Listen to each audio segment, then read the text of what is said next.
ਧਨ ਧਨ ਕੁਲ ਧਨ ਧਨ ਸੋ ਜਨਨੀ ਜਿਨ ਗੁਰੂ ਜਣਿਆ ਮਾਏ। ਧਨ ਧਨ ਗੁਰੂ ਜਿਨ ਨਾਮ ਅਰਾਧਿਆ ਆਪ ਤਰਿਆ ਜਿਨੀ ਡਿਠਾ ਤਿਨਾ ਲੈ ਛਡਾਏ।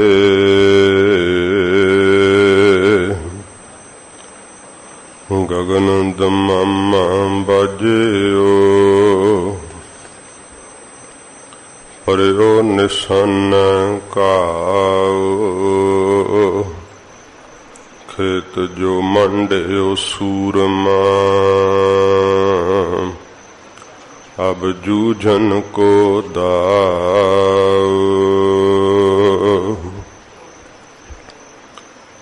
ਮੂਕ ਉਚਰੈ ਸ਼ਾਸਤਰ ਖਟ ਪਿੰਗ ਗਿਰਨ ਚੜ ਜਾਏ। ਅੰਧ ਲਖੈ ਬਦਰੂ ਸੁਣੈ ਜੋ ਕਾਲ ਕਿਰਪਾ ਕਰਾਏ। ਅਮੇ ਦ੍ਰਿਸ਼ਟ ਸੁਭ ਕਰੈ ਹਰੈ ਅਗ ਪਾਪ ਸਕਲ ਮਲ। ਕਾਮ ਕ੍ਰੋਧ ਅਰ ਲੋਭ ਮੋਹ ਵਸ ਕਰੈ ਸਭੈ ਬਲ। ਸਦਾ ਸੁਖ ਮਨ ਵਸੈ ਦੁਖ ਸੰਸਾਰੈ ਖੋਵੈ। ਗੁਰ ਨਵ ਨਿਧ ਧਰਿਆਓ ਜਨਮ ਹਮ ਕਾਲਖ ਧੋਵੈ। ਸੁਕਹੁ ਟਲ ਗੁਰ ਸੇਵੀਐ ਅਹਨਿਸ ਸਹਜ ਸੁਭਾਏ। ਦਰਸ਼ਨ ਪਰਸੈ ਗੁਰੂ ਕੈ ਜਨਮ ਮਰਨ ਦੁਖ ਜਾਏ। ਦਰਸ਼ਨ ਪਰਸੈ ਗੁਰੂ ਕੈ ਜਨਮ ਮਰਨ ਦੁਖ ਜਾਏ।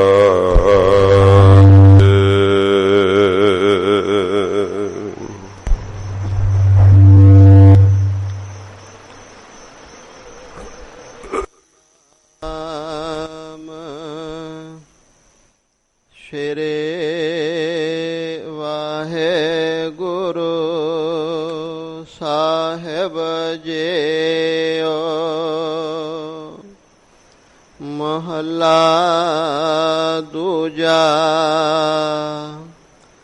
ਅਗੇ ਪਾਲਾ ਕੇ ਕਰੇ ਸੂਰਜ ਕੇ ਰਾਤ। ਚੰਦ ਅਨੇਰਾ ਕੇ ਕਰੇ ਪੌਣ ਪਾਣੇ ਕਿਆ ਜਾਤ। ਧਰਤੇ ਚੀਜ ਕੇ ਕਰੇ ਜਿਸ ਵਿੱਚ ਸਭ ਕਿਛ ਹੋਏ। ਨਾਨਕ ਤਾਂ ਪਤ ਜਾਣੀਐ ਜਾਂ ਪਤ ਰਖੈ ਸੋਏ। ਅਗੇ ਪਾਲਾ ਕੇ ਕਰੇ ਸੂਰਜ ਕੇ ਰਾਤ। ਚੰਦ ਅਨੇਰਾ ਕੇ ਕਰੇ ਪੌਣ ਪਾਣੇ ਕਿਆ ਜਾਤ। ਧਰਤੇ ਚੀਜੇ ਕੇ ਕਰੇ ਜਿਸ ਵਿੱਚ ਸਭ ਕਿਛ ਹੋਏ। ਨਾਨਕ ਤਾਂ ਪਤ ਜਾਣੀਐ ਜਾਂ ਪਤ ਰੱਖੈ ਸੋਏ। ਪੌੜੇ ਤੁਧ ਸਚੇ ਸੁਭਾਨ ਸਦਾ ਕਲਾਣਿਆ। ਤੂੰ ਸੱਚਾ ਦੀਵਾਨ ਹੋਰ ਆਵਣ ਜਾਣਿਆ। ਸੱਚ ਜੇ ਮੰਗਹਿ ਦਾਨ ਸੇ ਤੁਧਾ ਜਿਹਾ। ਸੱਚ ਤੇਰਾ ਫੁਰਮਾਨ ਸ਼ਬਦੇ ਸੋਹਿਆ। ਮਨਿਆ ਗਿਆਨ ਧਿਆਨ ਤੁਧਾ ਤੇ ਪਾਇਆ। ਕਰਮ ਪਵੈ ਨਿਸ਼ਾਨ ਨਾ ਚਲੈ ਚਲਾਇਆ। ਤੂੰ ਸੱਚਾ ਦਾਤਾਰ ਨਿਤ ਦੇਵਹਿ ਚੜ੍ਹੈ ਸਵਾਇਆ। ਨਾਨਕ ਮੰਗੈ ਦਾਨ ਜੋ ਤੁਧ ਪਾਇਆ। ਤੂੰ ਸੱਚਾ ਦਾਤਾਰ ਨਿਤ ਦੇਵਹਿ ਚੜ੍ਹੈ ਸਵਾਇਆ। ਨਾਨਕ ਮੰਗੈ ਦਾਨ ਜੋ ਤੁਧ ਪਾਇਆ। ਵਾਹਿਗੁਰੂ ਜੀ ਕਾ ਖਾਲਸਾ ਵਾਹਿਗੁਰੂ ਜੀ ਕੀ ਫਤਿਹ। ਸੱਚੇ ਪਾਤਸ਼ਾਹ ਦੀਨ ਦੁਨੀਆ ਦੇ ਮਾਲਕ 10 ਪਾਤਸ਼ਾਹੀਆਂ ਦੇ ਆਤਮਿਕ ਸਰੂਪ ਪਤਿਤ ਪਾਵਨ ਸਤਿਗੁਰੂ ਧੰਨ ਸਾਹਿਬ ਸ੍ਰੀ ਗੁਰੂ ਗ੍ਰੰਥ ਸਾਹਿਬ ਜੀ ਮਹਾਰਾਜ ਹਜ਼ੂਰ ਦੀ ਪਰਮ ਦਇਆ ਸਦਕਾ ਆਪ ਜੀ ਚੌਜੀ ਪਾਤਸ਼ਾਹ ਜੀ ਦੇ ਮਹਾਨ ਪਵਿੱਤਰ ਅਸਥਾਨ ਤਖਤ ਸੱਚਖੰਡ ਸ੍ਰੀ ਹਜ਼ੂਰ ਸ੍ਰੀ ਅਬਚਲ ਨਗਰ ਸਾਹਿਬ ਵਿਖੇ ਸਤ ਸੰਗਤ ਦੀਆਂ ਕੜੀਆਂ ਦਾ ਆਨੰਦ ਮਾਣ ਰਹੇ ਹੋ।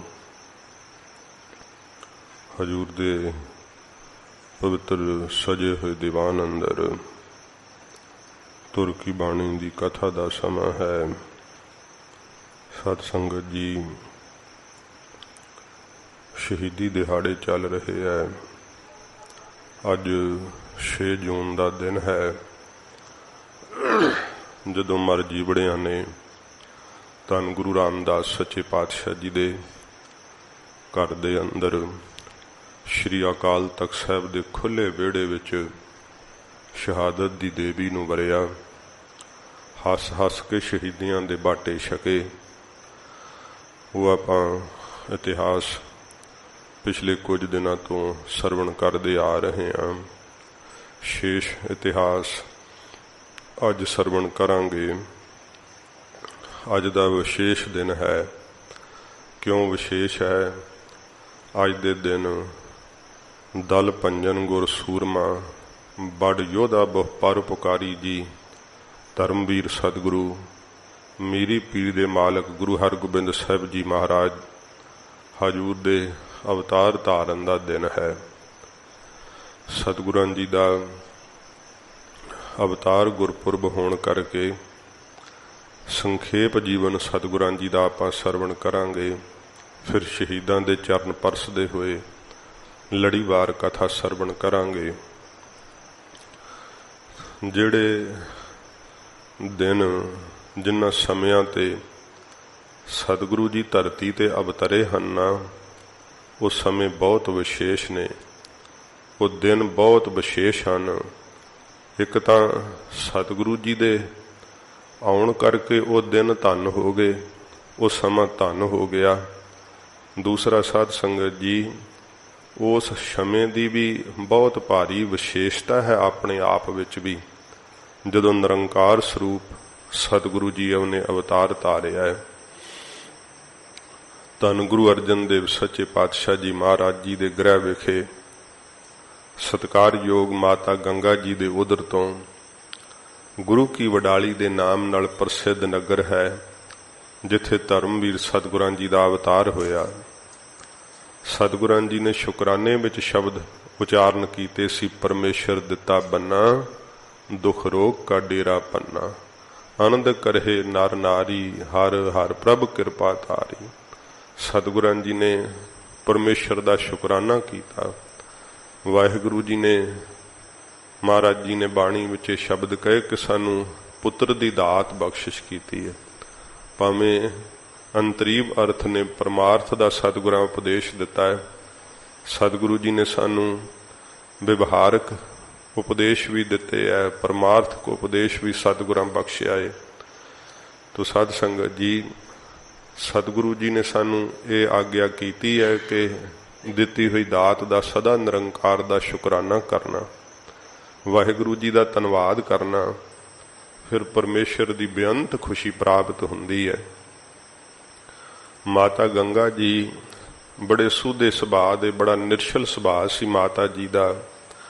ਬੀਬੀ ਕਰਮੋਂ ਨੇ ਤਾਨਾ ਮਾਰਿਆ ਸੀ ਕਿ ਤੁਹਾਨੂੰ ਨਹੀਂ ਪੁੱਤਰ ਪ੍ਰਾਪਤ ਹੋਣਾ, ਇਹ ਜਿਹੜੀ ਗੁਰਿਆਈ ਦੀ ਦਾਤ ਹੈ, ਤਖਤ ਹੈ, ਇਹ ਮੇਰੇ ਪੁੱਤਰ ਮਿਹਰਬਾਨ ਨੂੰ ਮਿਲੇਗਾ। ਕਿਉਂਕਿ ਇਹ ਸਮਝਿਆ ਜਾਂਦਾ ਸੀ ਨਾ ਪਹਿਲਾਂ ਕਿ ਜਿਹੜਾ ਰਾਜੇ ਦਾ ਵੱਡਾ ਪੁੱਤਰ ਹੁੰਦਾ ਹੈ ਉਹਨੂੰ ਤਖਤ ਮਿਲਦਾ, ਫਿਰ ਵੱਡੇ ਪੁੱਤਰ ਦਾ ਵੱਡਾ ਪੁੱਤਰ ਉਹਨੂੰ ਤਖਤ ਮਿਲਦਾ। ਪਰ ਇਹ ਗੁਰੂ ਨਾਨਕ ਸਾਹਿਬ ਸੱਚੇ ਪਾਤਸ਼ਾਹ ਜੀ ਮਹਾਰਾਜ ਨੇ ਪਲਟਤੀ ਸੀ ਮਰਿਆਦਾ। ਹੋਰਿਓ ਗੰਗ ਬਹਾਈ ਹੈ ਦੁਨਿਆਈ ਆਖੈ ਕਿ ਕਿਉਂ।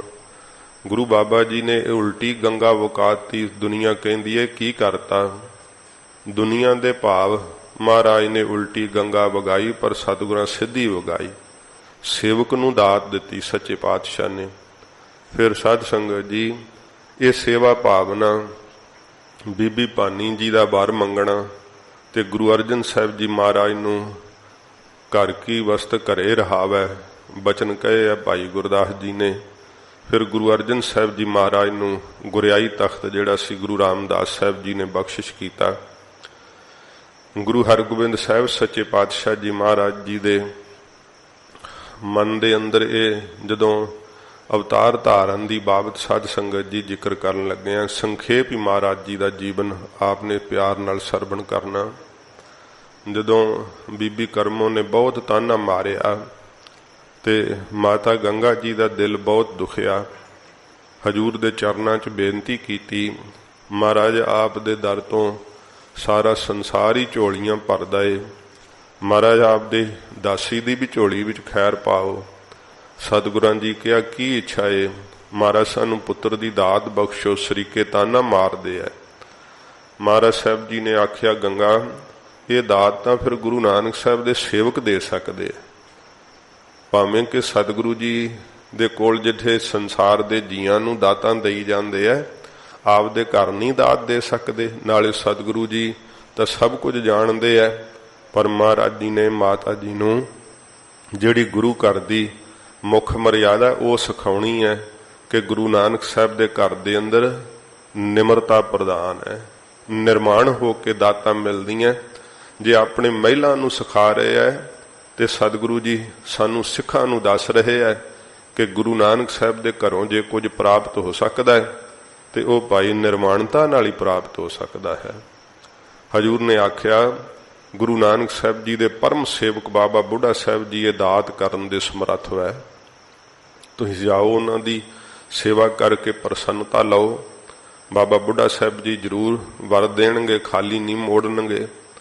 ਇਹ ਹਜੂਰ ਨੇ ਜਦੋਂ ਆਗਿਆ ਕੀਤੀ, ਵੇਖੋ ਆਪਣੇ ਮਹਿਲਾ ਨੂੰ ਵੀ ਸਿਖਾਇਆ ਕਿ ਗੁਰੂ ਕੇ ਸਿੱਖ ਕਿੱਡੇ ਮਹਾਨ ਹੁੰਦੇ। ਜੇ ਮਹਾਰਾਜ ਐਡੇ ਨਲਾਇਕ ਹੈ, ਕਈ ਇਹਨਾਂ ਸਾਖੀਆਂ ਤੇ ਸਾਧ ਸੰਗਤ ਜੀ ਸ਼ੰਕੇ ਕਰਦੇ, ਕਹਿੰਦੇ ਕਿ ਵੇਖੋ ਇਹਦੇ ਚ ਮਹਾਰਾਜ ਦੀ ਨਰਾਦਰੀ ਹੈ ਕਿ ਬਾਬਾ ਬੁੱਢਾ ਸਾਹਿਬ ਕੋਲ ਘੱਲਿਆ। ਮਹਾਰਾਜ ਦੀ ਨਰਾਦਰੀ ਨਹੀਂ, ਇਹ ਸਤਿਗੁਰਾਂ ਜੀ ਦੀ ਵੱਡੀ ਵਡਿਆਈ ਹੈ कि महाराज अपने सेवकां नूं माण दिंदे सच्चे पातशाह जी। ये मुढ़ कदीमी तो गुरु घर की मर्यादा है।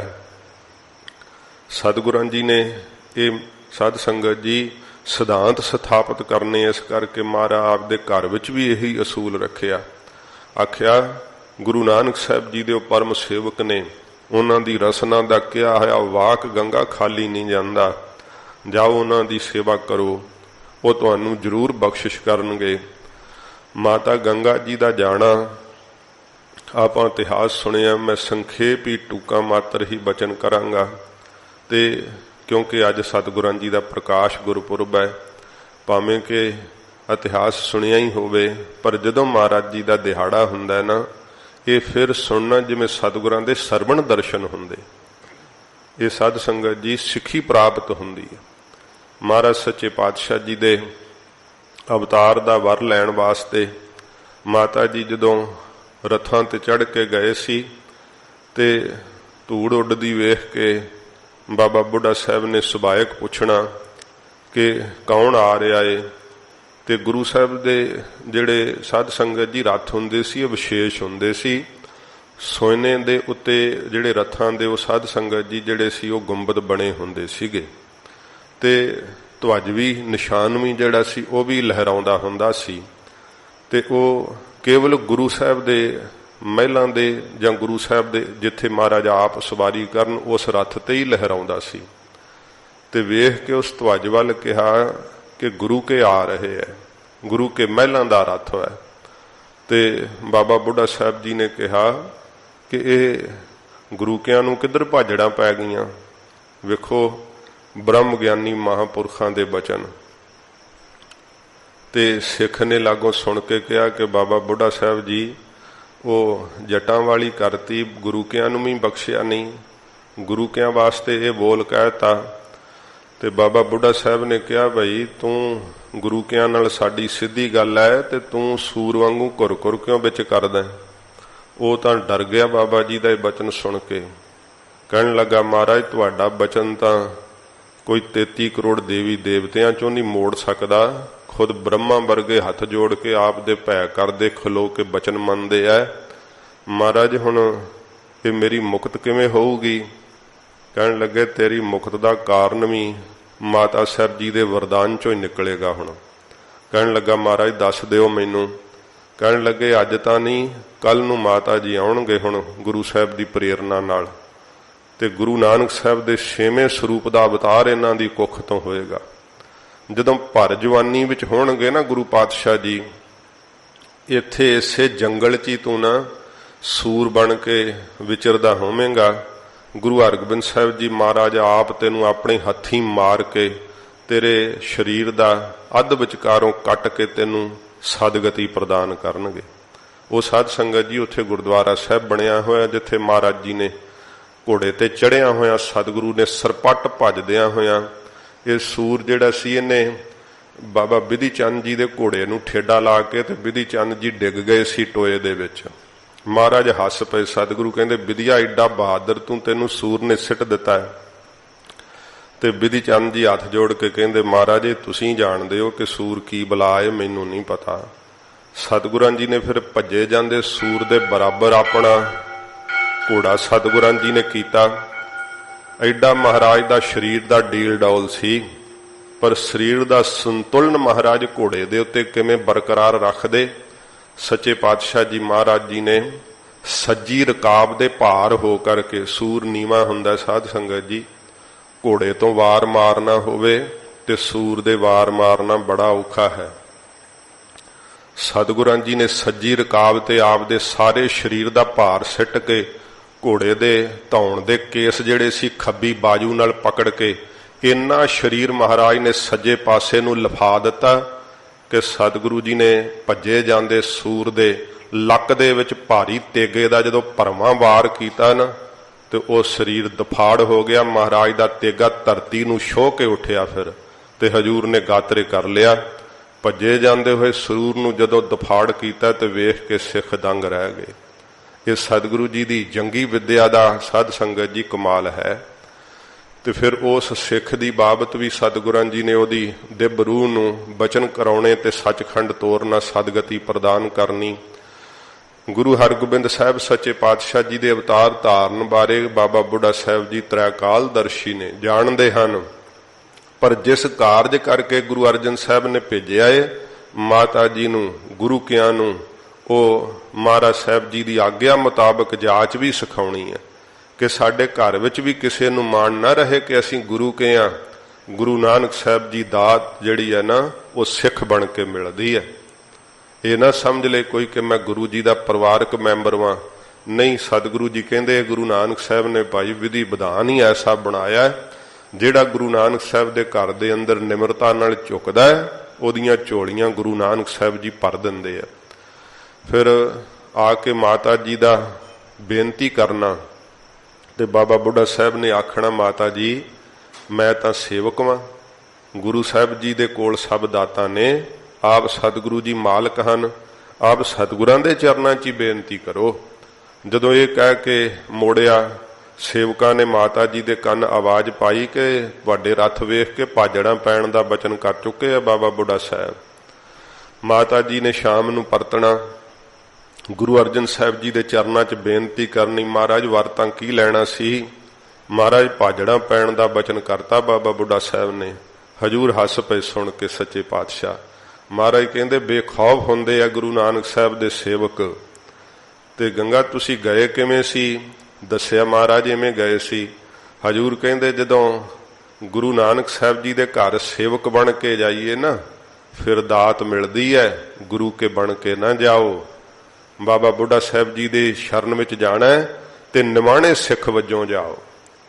ਉਹਨਾਂ ਨੇ ਗੁਰੂ ਨਾਨਕ ਸਾਹਿਬ ਜੀ ਦੀ ਗੁਰਮਤਿ ਪੜ੍ਹੀ ਹੈ, ਕਦੇ ਹੋ ਨਹੀਂ ਸਕਦਾ ਕਿ ਤੁਹਾਨੂੰ ਖਾਲੀ ਮੋੜ ਦੇਣਗੇ, ਪਰ ਤੁਹਾਡੇ ਜਾਣ 'ਚ ਫਰਕ ਸੀਗਾ, ਤੁਸੀਂ ਗਏ ਨਹੀਂ ਸੀ ਗੁਰਮਤਿ ਅਨੁਸਾਰ।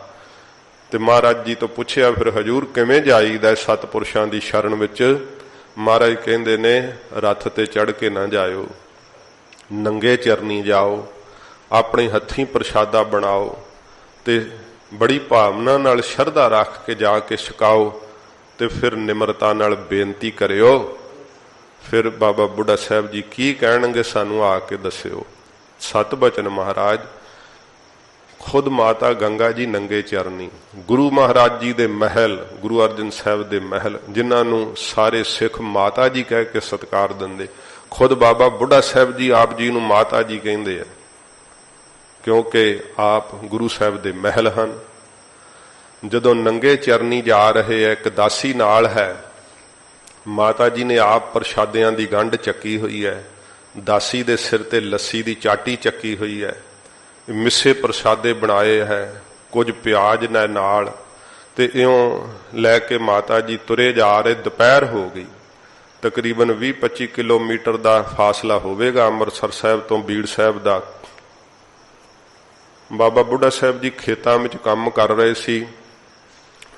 ਸਿਖਰ ਦੁਪਹਿਰਾ, ਡਾਢੀ ਭੁੱਖ ਲੱਗੀ ਤੇ ਜਦੋਂ ਦੂਰੋਂ ਆਉਂਦਿਆਂ ਹੋਇਆਂ ਤੱਕਿਆ, ਕਿਹਾ ਕੌਣ ਆ ਰਹੇ ਹੈ? ਕਿਹਾ ਮਹਾਰਾਜ ਜੀ ਦੇ ਮਹਿਲ ਆ ਰਹੇ ਮਾਤਾ ਗੰਗਾ ਜੀ। ਬਾਬਾ ਬੁੱਢਾ ਸਾਹਿਬ ਜੀ ਨੇ ਫਿਰ ਇਹ ਦਰਸਾਉਣਾ ਸੀ ਕਿ ਨਿਮਰਤਾ ਹੋਵੇ ਤੇ ਫਿਰ ਕਿੰਨਾ ਦਿਲ ਦਰਬਦਾ ਹੈ। ਆਖਿਆ ਗੁਰੂ ਕੇ ਮਹਿਲ ਆ ਰਹੇ ਹੈ, ਬਿਨਾਂ ਰੱਥ ਤੋਂ ਆ ਰਹੇ ਹੈ? ਹਾਂ ਬਾਬਾ ਬੁੱਢਾ ਸਾਹਿਬ ਜੀ ਨੰਗੇ ਚਰਨੀ ਆ ਰਹੇ ਹੈ। ਤੇ ਫਿਰ ਬਾਬਾ ਬੁੱਢਾ ਸਾਹਿਬ ਜੀ ਆਪ ਅੱਗੋਂ ਆਂਡੀ ਗਏ। ਇਹ ਨਹੀਂ ਕਿ ਉੱਥੇ ਆਪ ਬੈਠੇ ਰਹੇ ਹੈ, ਅੱਗੋਂ ਆਂਡੀ ਗਏ ਹੈ, ਮਾਤਾ ਜੀ ਨੂੰ ਨਮਸਕਾਰ ਕੀਤੀ ਹੈ, ਜਿਹੜੀ ਪ੍ਰਸ਼ਾਦਿਆਂ ਦੀ ਗੰਢ ਹੈ ਉਹ ਆਪ ਸਿਰ ਤੋਂ ਲਹਾਈ ਹੈ ਤੇ ਸੇਵਕਾਂ ਨੇ ਉਹ ਪ੍ਰਸ਼ਾਦਿਆਂ ਦੀ ਗੰਢ ਪਕੜੀ ਹੈ। ਮਾਤਾ ਜੀ ਨੇ ਅਦਬ ਨਾਲ ਚਰਨਾਂ ਤੇ ਮੱਥਾ ਟੇਕਿਆ ਏ। ਬਾਬਾ ਬੁੱਢਾ ਸਾਹਿਬ ਜੀ ਸਮੇਤ ਚੱਲਦੇ ਮਾਤਾ ਜੀ ਆ ਗਏ ਜਦੋਂ ਆਸਣ ਤੇ ਬਾਬਾ ਬੁੱਢਾ ਸਾਹਿਬ ਨੇ ਕਿਹਾ ਮਾਤਾ ਜੀ ਸਾਨੂੰ ਭੁੱਖ ਬੜੀ ਲੱਗੀ ਸੀ ਤੇ ਮਾਂ ਨੂੰ ਫਿਕਰ ਹੁੰਦਾ ਹੈ ਨਾ ਪੁੱਤ ਦਾ, ਤੇ ਤੁਸਾਂ ਇਹ ਡਾਢਾ ਹੀ ਸਾਡਾ ਫਿਕਰ ਕੀਤਾ, ਸਾਡੇ ਲਈ ਪ੍ਰਸ਼ਾਦਾ ਲਿਆਂਦਾ। ਬਾਬਾ ਬੁੱਢਾ ਸਾਹਿਬ ਜੀ ਦੇ ਕਰ ਕਮਲਾਂ ਤੇ ਮਾਤਾ ਜੀ ਨੇ ਪ੍ਰਸ਼ਾਦਾ ਧਰਿਆ ਤੇ ਉਹ ਮਿੱਸੇ ਪ੍ਰਸ਼ਾਦੇ ਅੱਜ ਵੀ ਜਿਨ੍ਹਾਂ ਨੂੰ ਇਹ ਇੱਛਾ ਹੁੰਦੀ ਹੈ ਨਾ ਕਿ ਸਾਨੂੰ ਪੁੱਤਰ ਹੋਵੇ, ਉਹ ਮਿੱਸੇ ਪ੍ਰਸ਼ਾਦੇ ਚੜਾਉਂਦੇ ਆ ਬੀੜ ਸਾਹਿਬ ਬਾਬਾ ਬੁੱਢਾ ਜੀ ਦੇ ਅਸਥਾਨ ਤੇ। ਜਦੋਂ ਬਾਬਾ ਬੁੱਢਾ ਸਾਹਿਬ ਜੀ ਨੇ ਆਪਣੇ ਹੱਥਾਂ ਵਿੱਚ ਪ੍ਰਸ਼ਾਦਾ ਲਿਆਏ, ਇਤਿਹਾਸ ਜ਼ਿਕਰ ਕਰਦਾ ਹੈ ਕਿ ਉਹ ਜਿਹੜਾ ਗੰਢਾ ਸੀ ਨਾ ਪਿਆਜ਼, ਬਾਬਾ ਜੀ ਨੇ ਆਪਣੇ ਬਿਰਧ ਹੱਥਾਂ ਵਿੱਚ ਪਕੜ ਕੇ ਜਦੋਂ ਉਹਨੂੰ ਭੰਨਣ ਲੱਗੇ ਆ, ਮਾਤਾ ਜੀ ਨੇ ਵੇਖੋ ਅੱਜ ਰਸਨਾ ਤੋਂ ਬਚਨ ਨਹੀਂ ਕਿਹਾ, ਦਿਲ ਹਲੀਮੀ ਨਾਲ ਝੁਕਿਆ ਹੋਇਆ ਹੈ, ਮਨ ਦੀ ਆਸ।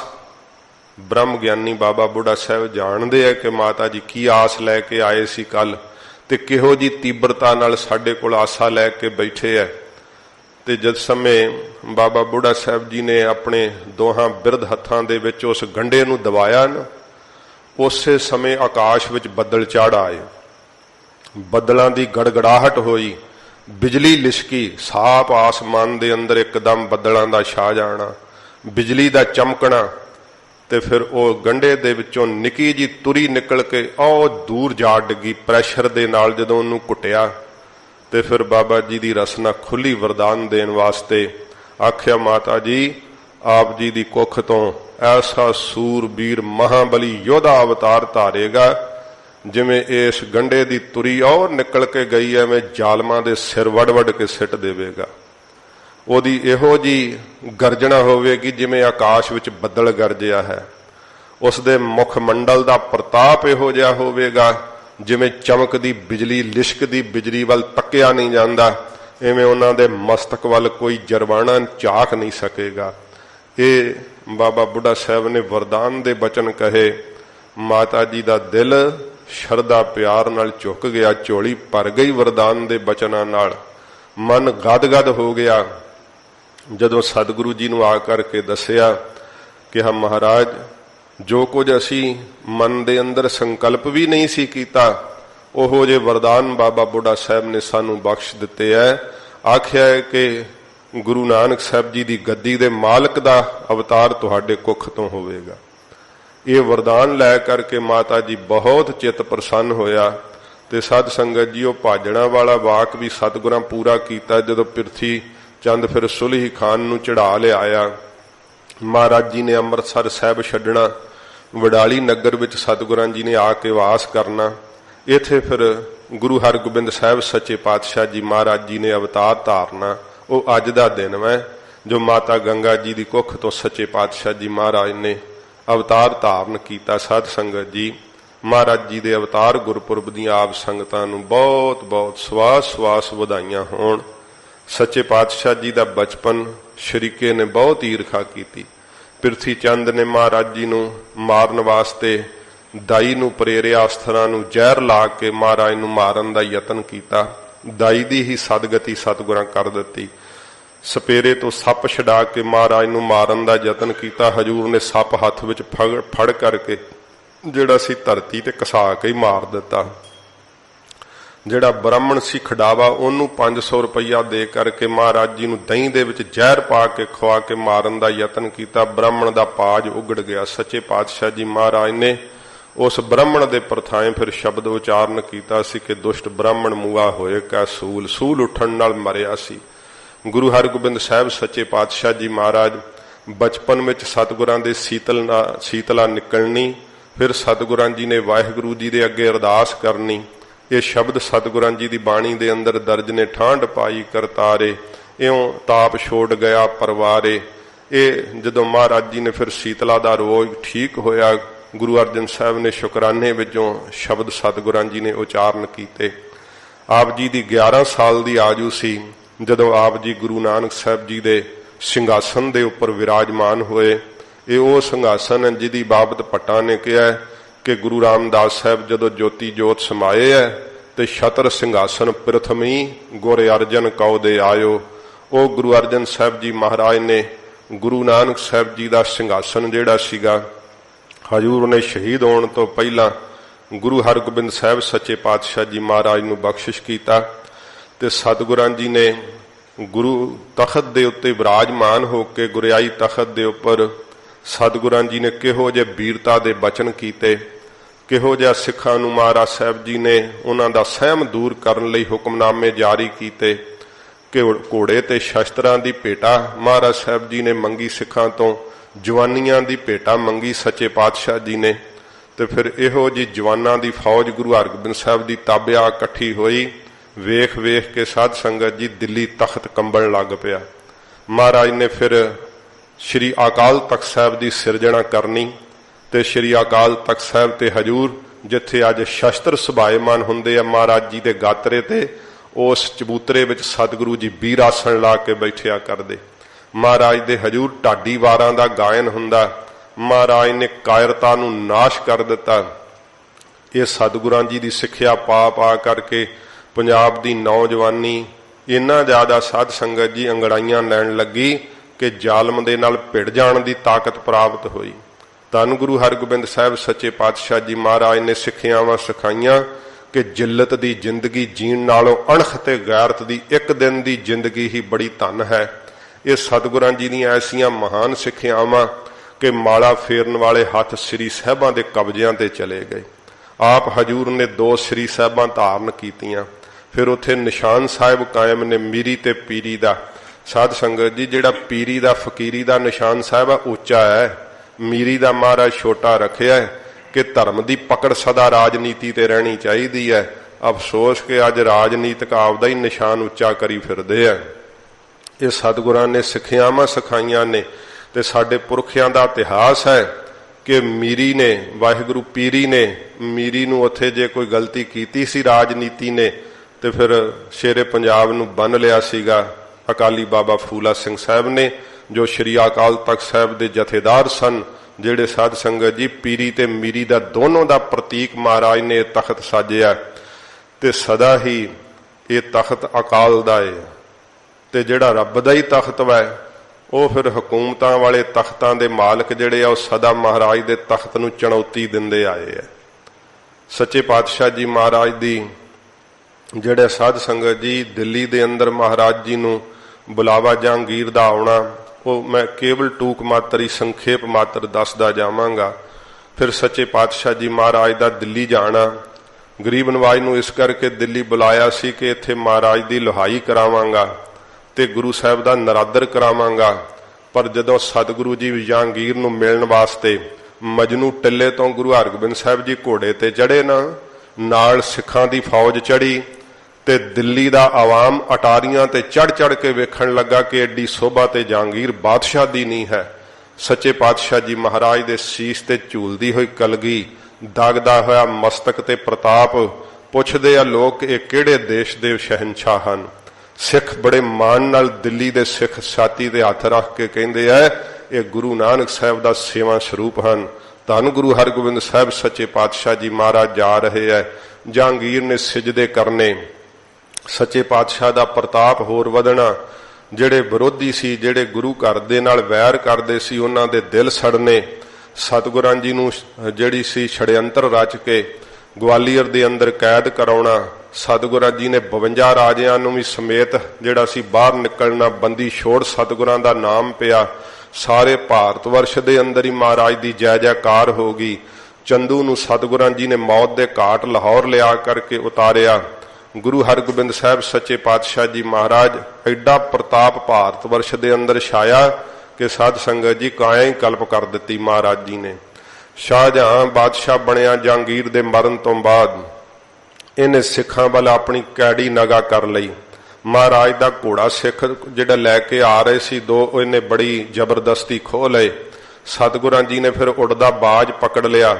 ਮੁਗਲਸ ਖਾਨ ਜਿਹੜਾ ਸੈਲਾਨੀ ਸੀ ਉਹਨੂੰ ਇੱਕ ਕੀ ਬਾਜ ਦੀ ਗੱਲ ਹੁੰਦੀ ਹੈ, ਜੇ ਘੋੜਾ ਖੋਇਆ ਸੀ ਉਹਨੇ ਦੱਸਿਆ ਵੀ ਸੀ ਗੁਰੂ ਜੀ ਨੂੰ ਜਾ ਰਹੇ ਆ ਘੋੜੇ ਤੇ ਮਹਾਰਾਜ ਨੂੰ ਭੇਟ ਕਰਨੇ ਆ। ਉਦੋਂ ਤਾਂ ਫਿਰ ਹਕੂਮਤ ਦੇ ਨਸ਼ੇ 'ਚ ਖੋਹ ਲਏ ਸੀ ਤੇ ਬਾਜ ਤਾਂ ਮਹਾਰਾਜ ਉੱਡਦਾ ਫੜਿਆ ਸੀ।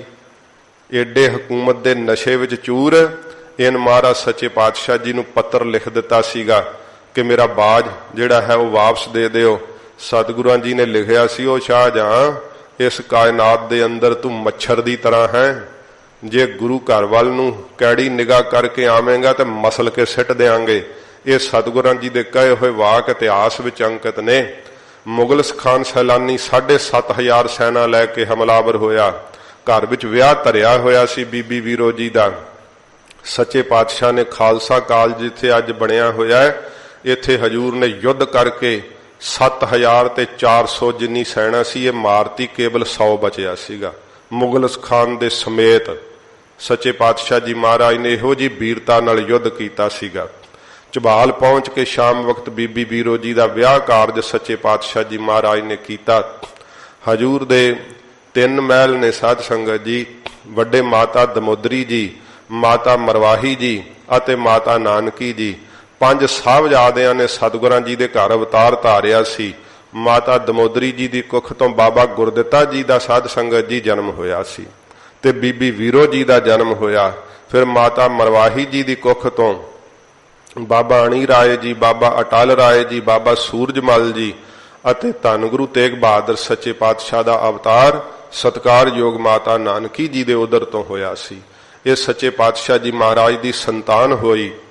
ਗਰੀਬ ਨਵਾਜ ਸੱਚੇ ਪਾਤਸ਼ਾਹ ਮਹਾਰਾਜ ਪਹਿਲਾ ਯੁੱਧ ਕਰਕੇ ਜਦੋਂ ਸਤਿਗੁਰੂ ਜੀ ਮਾਝੇ ਦੇ ਇਲਾਕੇ ਵਿੱਚ ਵਿਚਰ ਰਹੇ ਸਨ, ਗੁਰੂ ਪਿਤਾ ਦੀ ਖਰੀਦੀ ਹੋਈ ਜ਼ਮੀਨ ਤੇ ਆ ਕੇ ਜਦੋਂ ਮਹਾਰਾਜ ਰੋਹਿਲੇ ਨਗਰ ਵਿੱਚ ਉਤਰੇ, ਜਿਹਦਾ ਜਿੱਤ ਕੇ ਮਹਾਰਾਜ ਜੀ ਨੇ ਨਾਮ ਸ਼੍ਰੀ ਹਰਗੋਬਿੰਦਪੁਰ ਸਾਹਿਬ ਬਾਬਾ ਬੁੱਢਾ ਸਾਹਿਬ ਤੋਂ ਧਰਾਇਆ। ਇੱਥੇ ਜਲੰਧਰ ਦਾ ਸੂਬੇਦਾਰ ਅਬਦੁਲ ਖਾਨ ਕਰਮਚੰਦ ਦੀ ਅਤੇ ਰਤਨਚੰਦ ਦੀ ਪ੍ਰੇਰਣਾ ਨਾਲ 35,000 ਸੈਨਾ ਲੈ ਕੇ ਹਮਲਾਵਰ ਹੋਇਆ। ਸਤਿਗੁਰੂ ਜੀ ਨੇ ਸਮੇਤ ਰਤਨਚੰਦ ਦੇ, ਸਮੇਤ ਕਰਮਚੰਦ ਦੇ ਤੇ ਸਮੇਤ ਅਬਦੁਲ ਖਾਨ ਦੇ ਤੇ ਦੋਵੇਂ ਉਹਦੇ ਪੁੱਤਰਾਂ ਦੇ ਸਮੇਤ ਸਤਿਗੁਰਾਂ ਜੀ ਨੇ ਇਸ ਯੁੱਧ ਵਿੱਚ ਸਾਧ ਸੰਗਤ ਜੀ 30,000 ਸੈਨਾ ਢੇਰੀ ਕਰ ਦਿੱਤੀ ਸੀਗੀ। ਤੇ ਉਥੇ ਮਹਾਰਾਜ ਨੇ ਮੁੱਖ ਸੈਨਾਪਤੀਆਂ ਦਾ ਜਿਹੜਾ ਦਫਨਾ ਕੇ ਸ਼ਰੀਰਾਂ ਨੂੰ ਤੇ ਜਿੱਥੇ ਬਹਿ ਕੇ ਕੀਰਤਨ ਕੀਤਾ ਸੀ, ਅੱਜ ਉਸ ਦਾ ਨਾਮ ਹੈ ਗੁਰਦੁਆਰਾ ਦਮਦਮਾ ਸਾਹਿਬ ਸ਼੍ਰੀ ਹਰਗੋਬਿੰਦਪੁਰ ਨਗਰ ਦੇ ਅੰਦਰ। ਫਿਰ ਸੱਚੇ ਪਾਤਸ਼ਾਹ ਜੀ ਮਹਾਰਾਜ ਤੀਸਰਾ ਯੁੱਧ ਜਿਹੜਾ ਗੁਰੂਸਰ ਮਹਾਰਾਜ ਦੇ ਅੰਦਰ ਕੀਤਾ, ਇਹ ਲਲਾ ਬੇਗ ਕਾਬਲ ਦਾ ਹਾਕਮ ਜਿਹੜਾ ਸੀ ਮਹਾਰਾਜ ਦੇ ਉੱਤੇ 75,000 ਸੈਨਾ ਲੈ ਕੇ ਹਮਲਾਵਰ ਹੋਇਆ।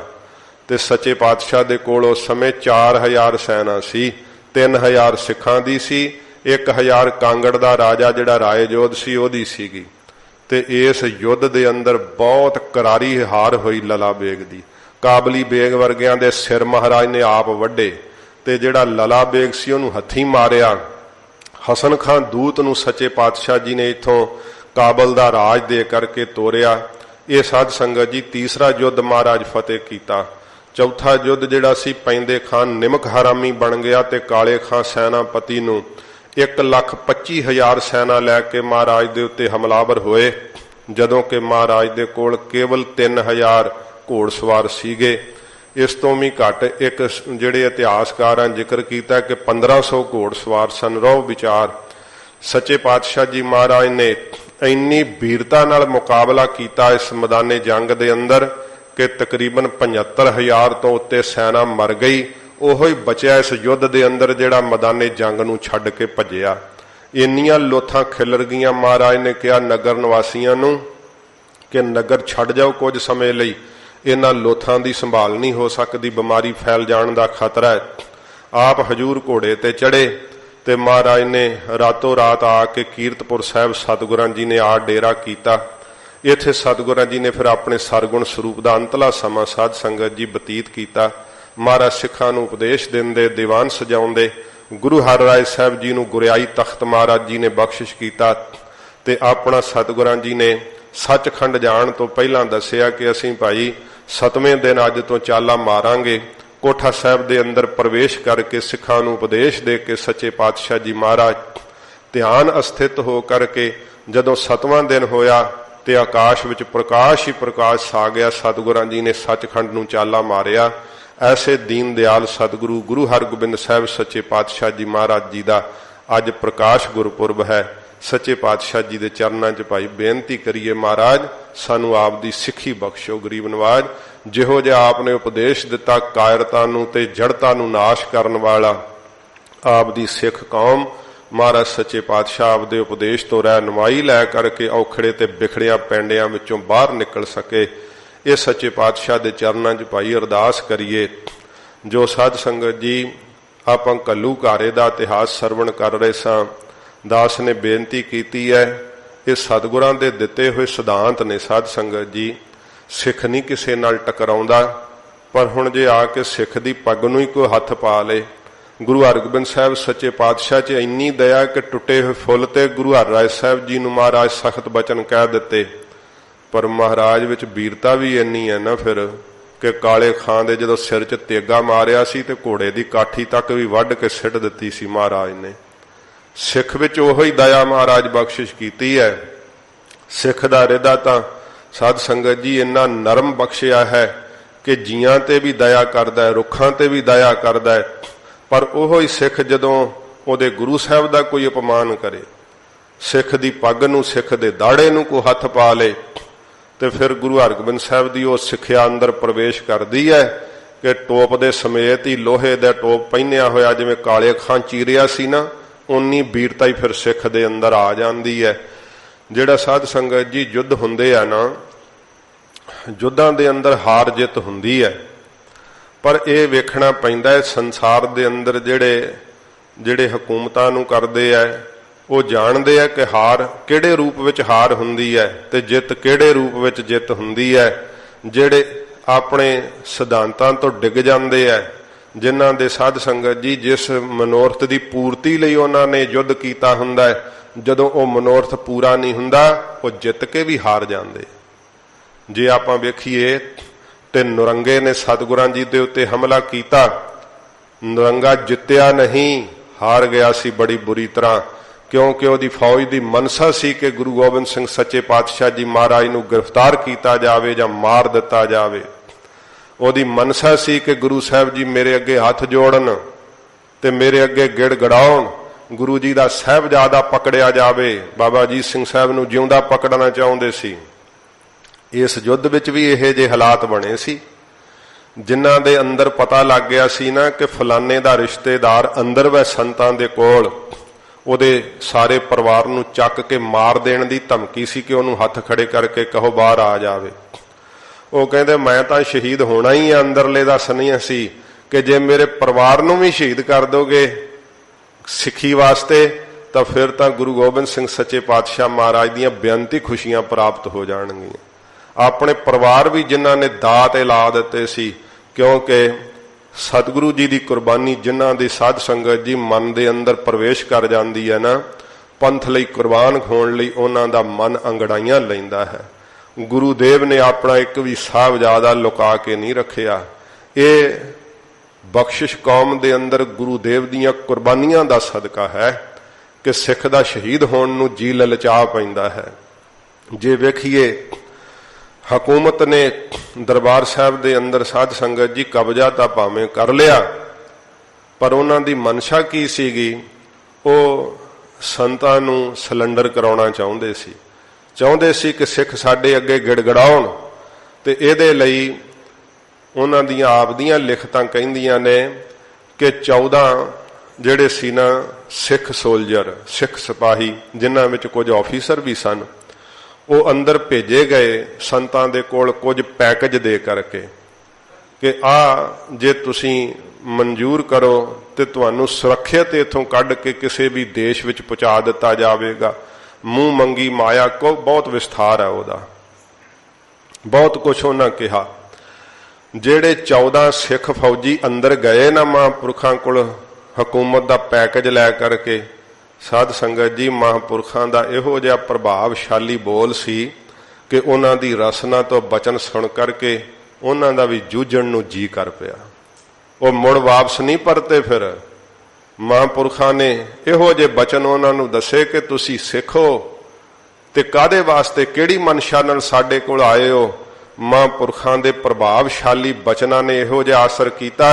ਉਹ ਕਹਿੰਦੇ ਮਹਾਰਾਜ ਅੱਗੇ ਤਾਂ ਫਿਰ ਦੁਸ਼ਮਣ ਦੀ ਫੌਜ ਵੱਲ ਸਾਂ, ਅੱਜ ਹੁਣ ਮਹਾਰਾਜ ਗੁਰੂ ਰਾਮਦਾਸ ਸਾਹਿਬ ਨੇ ਕਿਰਪਾ ਕੀਤੀ ਹੈ ਕਿ ਤੁਹਾਡੇ ਦਰਸ਼ਨ ਕਰਨ ਦਾ ਮੌਕਾ ਮਿਲਿਆ ਤੇ ਬਚਨ ਸੁਣਨ ਦਾ ਸੁਭਾਗ ਪ੍ਰਾਪਤ ਹੋਇਆ। ਹੁਣ ਅਸੀਂ ਖਾਲਸੇ ਵੱਲੋਂ ਹੋ ਕਰਕੇ ਖਾਲਸਾਈ ਰਵਾਇਤਾਂ ਅਨੁਸਾਰ ਸ਼ਹੀਦੀ ਜਾਮ ਪੀਵਾਂਗੇ। ਉਹ 14 ਦੇ 14 ਫੌਜੀ ਸਿੰਘ ਅੰਦਰ ਹੀ ਸ਼ਹੀਦ ਹੋਏ ਸੀਗੇ। ਹਰੇਕ ਹੀਲਾ ਵਰਤਿਆ ਸੀ, ਕਿਉਂਕਿ ਵਜ਼ੀਦ ਖਾਨ ਵੀ ਇਹੀ ਚਾਹੁੰਦਾ ਸੀ ਨਾ ਕਿ ਸਾਹਿਬਜ਼ਾਦੇ ਈਨ ਮੰਨ ਜਾਣਗੇ ਤੇ ਗੁਰੂ ਗੋਬਿੰਦ ਸਿੰਘ ਸਾਹਿਬ ਦੀ ਵੱਡੀ ਹਾਰ ਹੋਵੇਗੀ। ਸਾਹਿਬਜ਼ਾਦੇ ਸਿੱਖੀ ਸਿਦਕ ਨਿਭਾਉਂਦੇ ਹੋਏ ਨੀਹਾਂ ਵਿੱਚ ਚਿਣੇ ਗਏ, ਪਰ ਆਪ ਦਾ ਸਿਦਕ ਨਹੀਂ ਛੱਡਿਆ। ਗੁਰੂ ਮਹਾਰਾਜ ਸੱਚੇ ਪਾਤਸ਼ਾਹ ਨੇ ਕੌਮ ਦਾ ਕਿੱਡਾ ਸੀਸ ਉੱਪਰ ਚੱਕ ਦਿੱਤਾ। ਜਿਹੜੇ ਸਤਿਗੁਰਾਂ ਜੀ ਦੀਆਂ ਦਿੱਤੀਆਂ ਹੋਈਆਂ ਪਰਿਵਾਰ ਦੀਆਂ ਕੁਰਬਾਨੀਆਂ ਨੂੰ ਗੁਰਸਿੱਖ ਯਾਦ ਰੱਖਦੇ ਆ, ਉਹ ਜ਼ਿੰਦਗੀ ਨਾਲੋਂ ਮਰਨ ਨੂੰ ਤਰਜੀਹ ਦਿੰਦੇ ਆ। ਤੇ ਜੇ ਵੇਖੀਏ ਨਾ ਸਾਧ ਸੰਗਤ ਜੀ, ਇਹ ਦੇਸ਼ ਦੀ ਹਕੂਮਤ ਨੇ ਜੋ ਸੱਚਖੰਡ ਸ੍ਰੀ ਹਰਿਮੰਦਰ ਸਾਹਿਬ ਤੇ ਹਮਲਾ ਕੀਤਾ ਨਾ, ਭਾਵੇਂ ਕਿ ਉਹ ਕਹਿੰਦੇ ਅਸੀਂ ਕਾਬਜ ਹੋ ਗਏ ਅੱਜ 6 ਜੂਨ ਦਾ, ਸ਼ਾਮ ਤੱਕ ਕਿਤੋਂ ਕਿਤੋਂ ਟਾਮੀ ਟਾਮੀ ਗੋਲੀ ਚੱਲਦੀ ਸੀ। ਕਹਿੰਦੇ ਕਿ ਅਸੀਂ ਇਸ ਮੋਰਚੇ ਨੂੰ ਨਾਸਾਕੇ ਨੀਲੇ ਤਾਰੇ ਨੂੰ ਸਰ ਕਰ ਲਿਆ ਹੈ, ਪਰ ਸਭ ਦੇਸ਼ ਦਾ ਆਵਾਮ ਜਾਣਦਾ, ਖੁਦ ਫੌਜ ਜਾਣਦੀ ਹੈ ਕਿ ਜਿੱਤ ਕੇ ਵੀ ਬੁਰੀ ਤਰ੍ਹਾਂ ਹਾਰ ਚੁੱਕੇ ਸੀ। ਪਰ ਉਹ ਸੂਰਬੀਰ ਯੋਧੇ, ਭਾਵੇਂ ਕਿ ਇਸ ਯੁੱਧ ਵਿੱਚ ਉਹਨਾਂ ਨੂੰ ਦੱਸਿਆ ਜਾ ਰਿਹਾ ਸੀ ਕਿ ਅਸੀਂ ਉਹਨਾਂ ਦੇ ਮੋਰਚਿਆਂ ਨੂੰ ਜਿਹੜਾ ਸਰ ਕਰ ਦਿੱਤਾ ਹੈ, ਉਹ ਹਾਰ ਗਏ ਹੈ, ਮਿਲੀਟੈਂਟ ਪਕੜ ਲਏ ਹੈ, ਪਰ ਸਾਧ ਸੰਗਤ ਜੀ ਫਿਰ ਵੀ ਉਹ ਸੂਰਬੀਰ ਇਸ ਯੁੱਧ ਨੂੰ ਜਿੱਤ ਗਏ ਸੀ। ਇਹ ਬਾਜੀ ਸ੍ਰੀਮਾਨ ਸੰਤ ਬਾਬਾ ਜਰਨੈਲ ਸਿੰਘ ਜੀ ਖਾਲਸਾ ਪਿੰਡਰਾਂ ਵਾਲਿਆਂ ਦੀ ਅਗਾਹੀ ਵਿੱਚ ਖਾਲਸੇ ਨੇ ਫਤਿਹ ਕੀਤੀ, ਜਿੱਤੀ ਹੈ। ਮੈਂ ਬੇਨਤੀ ਕਰ ਰਿਹਾ ਸਾਂ, ਕੇਵਲ 94 ਬਚਨ ਕਹਿ ਕੇ ਲੜੀਵਾਰ ਕਥਾ ਆਰੰਭ ਕਰਾਂਗਾ। ਅੱਜ 6 ਜੂਨ ਦਾ ਦਿਨ, ਮੈਂ ਬਚਪਨ ਸੀ ਮੇਰਾ ਜਦੋਂ ਰੇਡੀਓ ਤੇ ਖਬਰਾਂ ਆ ਰਹੀਆਂ ਸਨ ਤਰ੍ਹਾਂ ਤਰ੍ਹਾਂ ਦੀਆਂ, ਹਰੇਕ ਸਿੱਖ ਹਿਰਦਾ ਬਲੂੰਦਰਿਆ ਗਿਆ ਸੀਗਾ।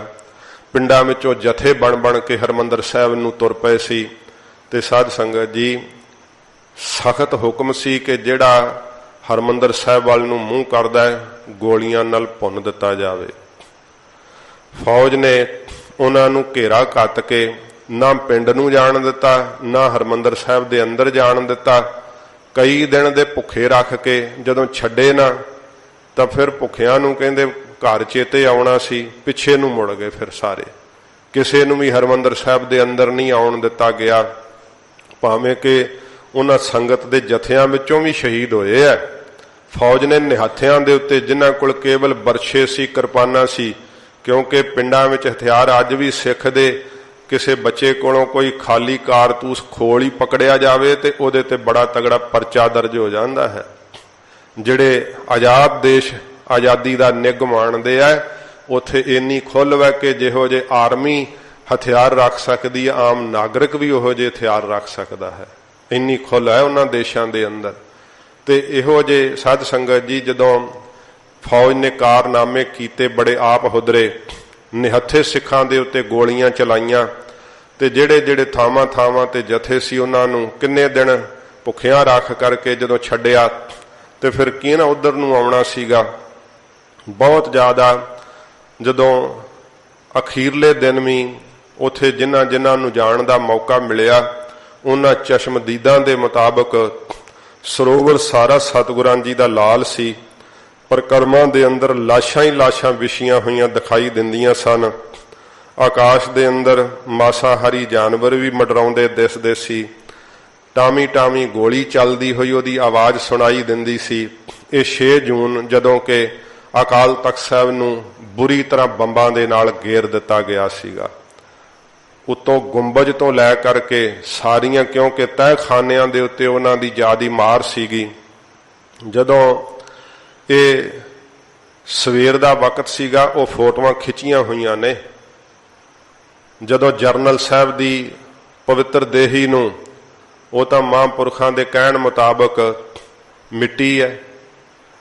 ਜਦੋਂ ਮਹਾਂਪੁਰਖਾਂ ਦੇ ਬਚਨ ਹੈ ਨਾ, ਮੰਜੀ ਸਾਹਿਬ ਦੀਵਾਨ ਹਾਲ ਦੇ, ਕਹਿਣ ਲੱਗੇ ਕਈ ਸਿੱਖ ਚਿੰਤਾ ਕਰਦੇ ਕਿ ਮਹਾਰਾਜ ਤੁਹਾਨੂੰ ਫੜ ਕੇ ਨਾ ਲੈ ਜਾਣ, ਤੇ ਸੰਤਾਂ ਦੇ ਬੋਲ ਨੇ, ਕਹਿੰਦੇ ਗੁਰੂ ਗੋਬਿੰਦ ਸਿੰਘ ਸੱਚੇ ਪਾਤਸ਼ਾਹ ਪਿਤਾ ਸਤਿਗੁਰੂ ਦੀ ਕਿਰਪਾ ਏ, ਜਿਉਂਦੇ ਨੂੰ ਮੈਨੂੰ ਕੋਈ 20 ਤੋਂ 30 ਲੱਖ ਵੀ ਆ ਜੇ ਤੇ ਪਕੜ ਕੇ ਨਹੀਂ ਲੈ ਕੇ ਜਾ ਸਕਦਾ, ਮਰੇ ਨੂੰ ਜਿੱਥੇ ਮਰਜ਼ੀ ਕੋ ਲੈ ਜੇ ਉਹ ਮਿੱਟੀ ਹੋਣਾ। ਇਹ ਸ਼ਬਦ ਮਹਾਂਪੁਰਖਾਂ ਦੇ ਕਹੇ ਹੋਏ ਆ।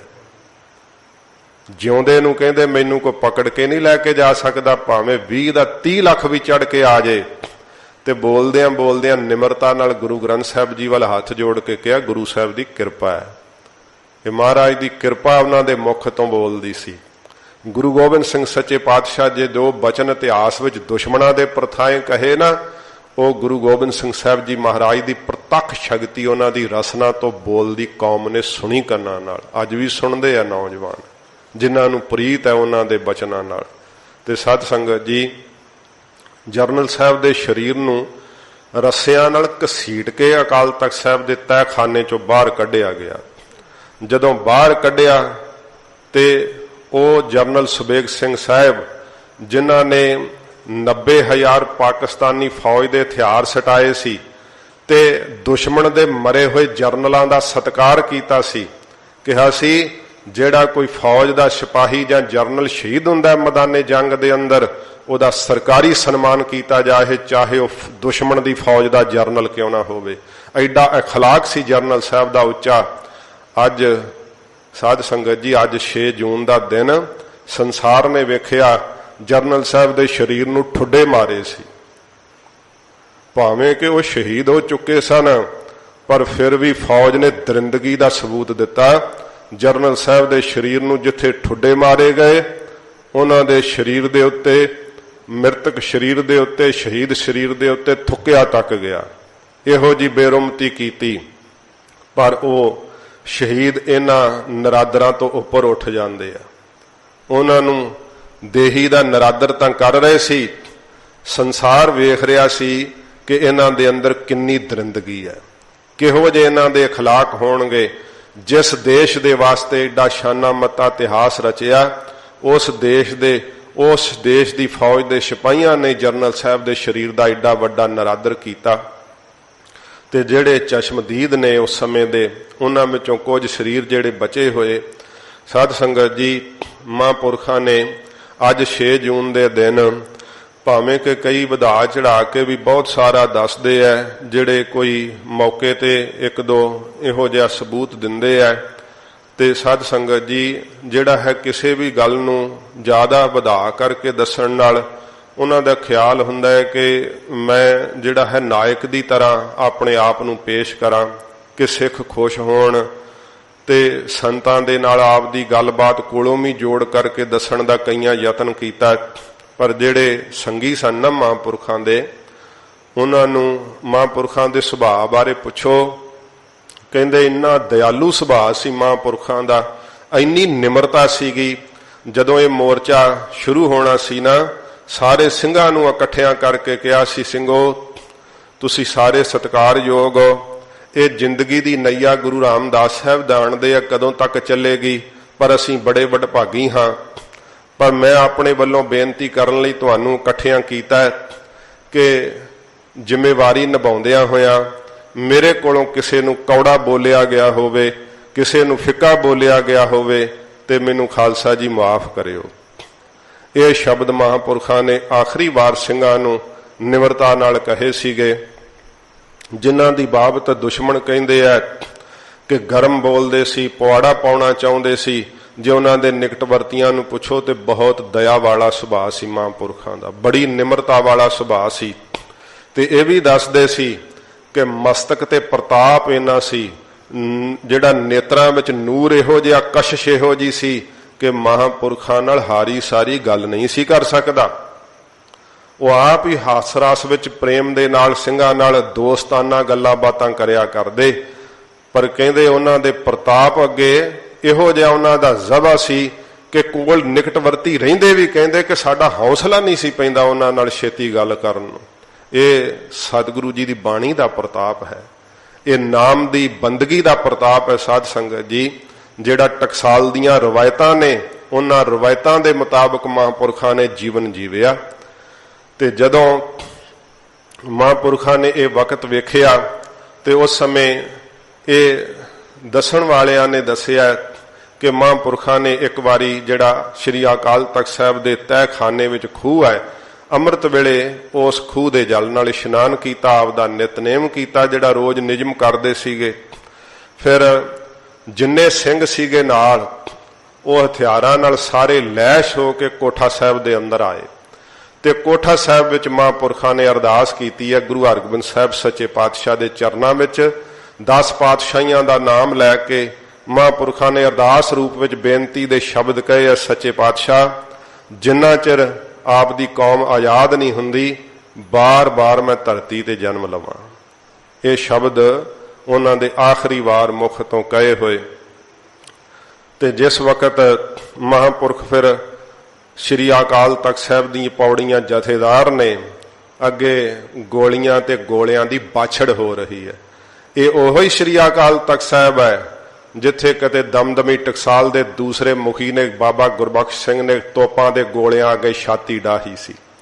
ਆਪਣੇ ਪੁਰਖਿਆਂ ਦੇ ਇਤਿਹਾਸ ਨੂੰ ਸਰਜੀਤ ਕਰਦਿਆਂ ਹੋਇਆਂ ਸ੍ਰੀਮਾਨ ਸੰਤ ਬਾਬਾ ਜਰਨੈਲ ਸਿੰਘ ਜੀ ਤੋਪਾਂ ਤੇ ਗੋਲਿਆਂ ਦੇ ਅੱਗੇ ਸਾਧ ਸੰਗਤ ਜੀ ਛਾਤੀ ਡਾਹ ਕੇ ਸੂਰਵੀਰਾਂ ਦੀ ਅਗਵਾਈ ਕਰਦੇ ਹੋਏ जदों श्री अकाल तख्त साहब दीयां पौड़ियां उतरे है उस समय ਸਿੰਘਾਂ ने जोश दे नाल अपने हथियार जिहड़े सी हत्थां विच उभारे है ते अपने मुख तो यह शब्द पढ़िया सूरा सो पहचानी है जो लरै दीन के हेत पुरजा पुरजा कट मरै कबू ना छाड़ै खेत।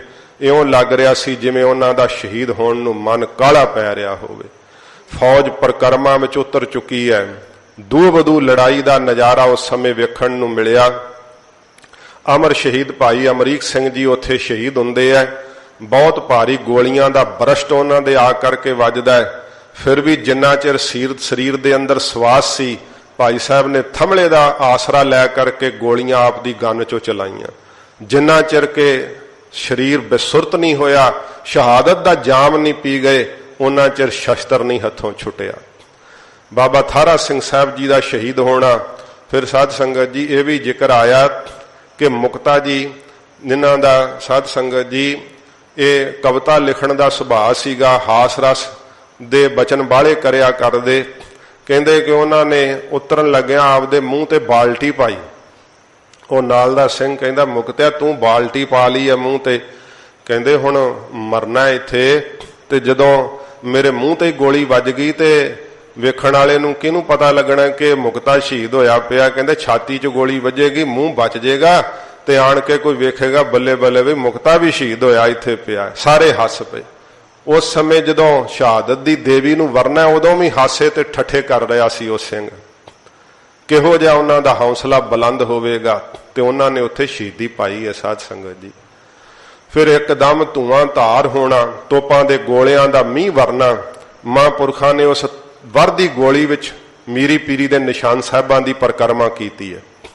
जिन्हां ने वेखिया फिर कहंदे कि सचखंड श्री हरमंदर साहिब वाल नूं महापुरख वधे है ते सरदल वाल नूं मत्था टेकण वास्ते जिवें जांदे आ, पर कहंदे धुआं धार इन्ना ज़्यादा है कि सानू उस तो बाद कुछ भी दिखाई नहीं दिता। फौज श्री अकाल तख्त साहब तक आ चुकी सीगी। उस तो बाद की कुछ वापरिया है तो साध संगत जी पत्रकारां ने आपदियां जबानी जिवें जिवें दस्सिया, जिस जिस ने जो कुछ वेखिया।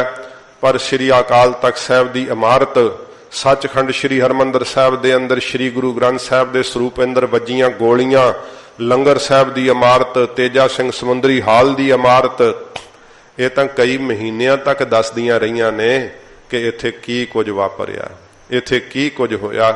तो अज उन्हां शहीदां दी पवित्र शहादत नूं नमस्कार करदियां होयां 6 जून के दिन साध संगत जी अज श्री अखंड पाठ साहिबां दे भोग भी पैणगे। तो ये पिछले दिनों तो आपां साका सरवण करते आ रहे हैं। धन गुरु हरगोबिंद साहब सच्चे पातशाह जी महाराज ने जिस तखत की सिरजना की, साध संगत जी उस तखत नूं ढाया गया। कौम दे अंदर अज भी वो सल जिहड़ा ना उवें ही रिसदा है। नौजवानों दे दिल उवें ही साध संगत जी अपने तख्त नूं याद करके जिहड़े आ बहुत ज़्यादा दुखी हुंदे आ कि इस देश दे अंदर साडी ये हालत कीती गई। सतगुरु जी कृपा करन, महाराज दे अंदर जिहड़े बख्शे हुए सानू सिੱਖੀ सिद्धांत आना साडे अंदरों ना श्री अकाल तख्त साहब गिर जावे। बाहर इमारत वाला तख्त साहब आपां साध संगत जी भावें को इटां दी इमारत वै, पर इटां दी इमारत नहीं है केवल, वो साडी अणख ते गैरत दा प्रतीक है, साडी सिੱਖੀ दे सोमे दा प्रतीक है। इस करके जे आपां वेखीए जिस पावन तखत ते असीं सजे बैठे हाँ, भावें कि लगियां ते इटां ते चूना ही लगा होया इहदे अंदर भी, पर साध संगत जी इस तखत साहब की एक एक जिहड़ी नुकर वै, एक एक जिहड़ी कंध वै, वो सिੱਖੀ दी जिंद जान वै। क्योंकि सिख केवल इटां करके नहीं प्यार करते, गुरु गोबिंद सिंह सच्चे पातशाह जी महाराज दे सचखंड जाण दा थां जाण करके प्यार करते। श्री गुरु ग्रंथ साहब जी नूं गुरियाई तख्त इस अस्थान ते महाराज जी बख्शिश कीता है। ये साडे कौम की रहनुमाई करते हैं तख्त, इस करके तख्त कौमां दी जिंद जान हन।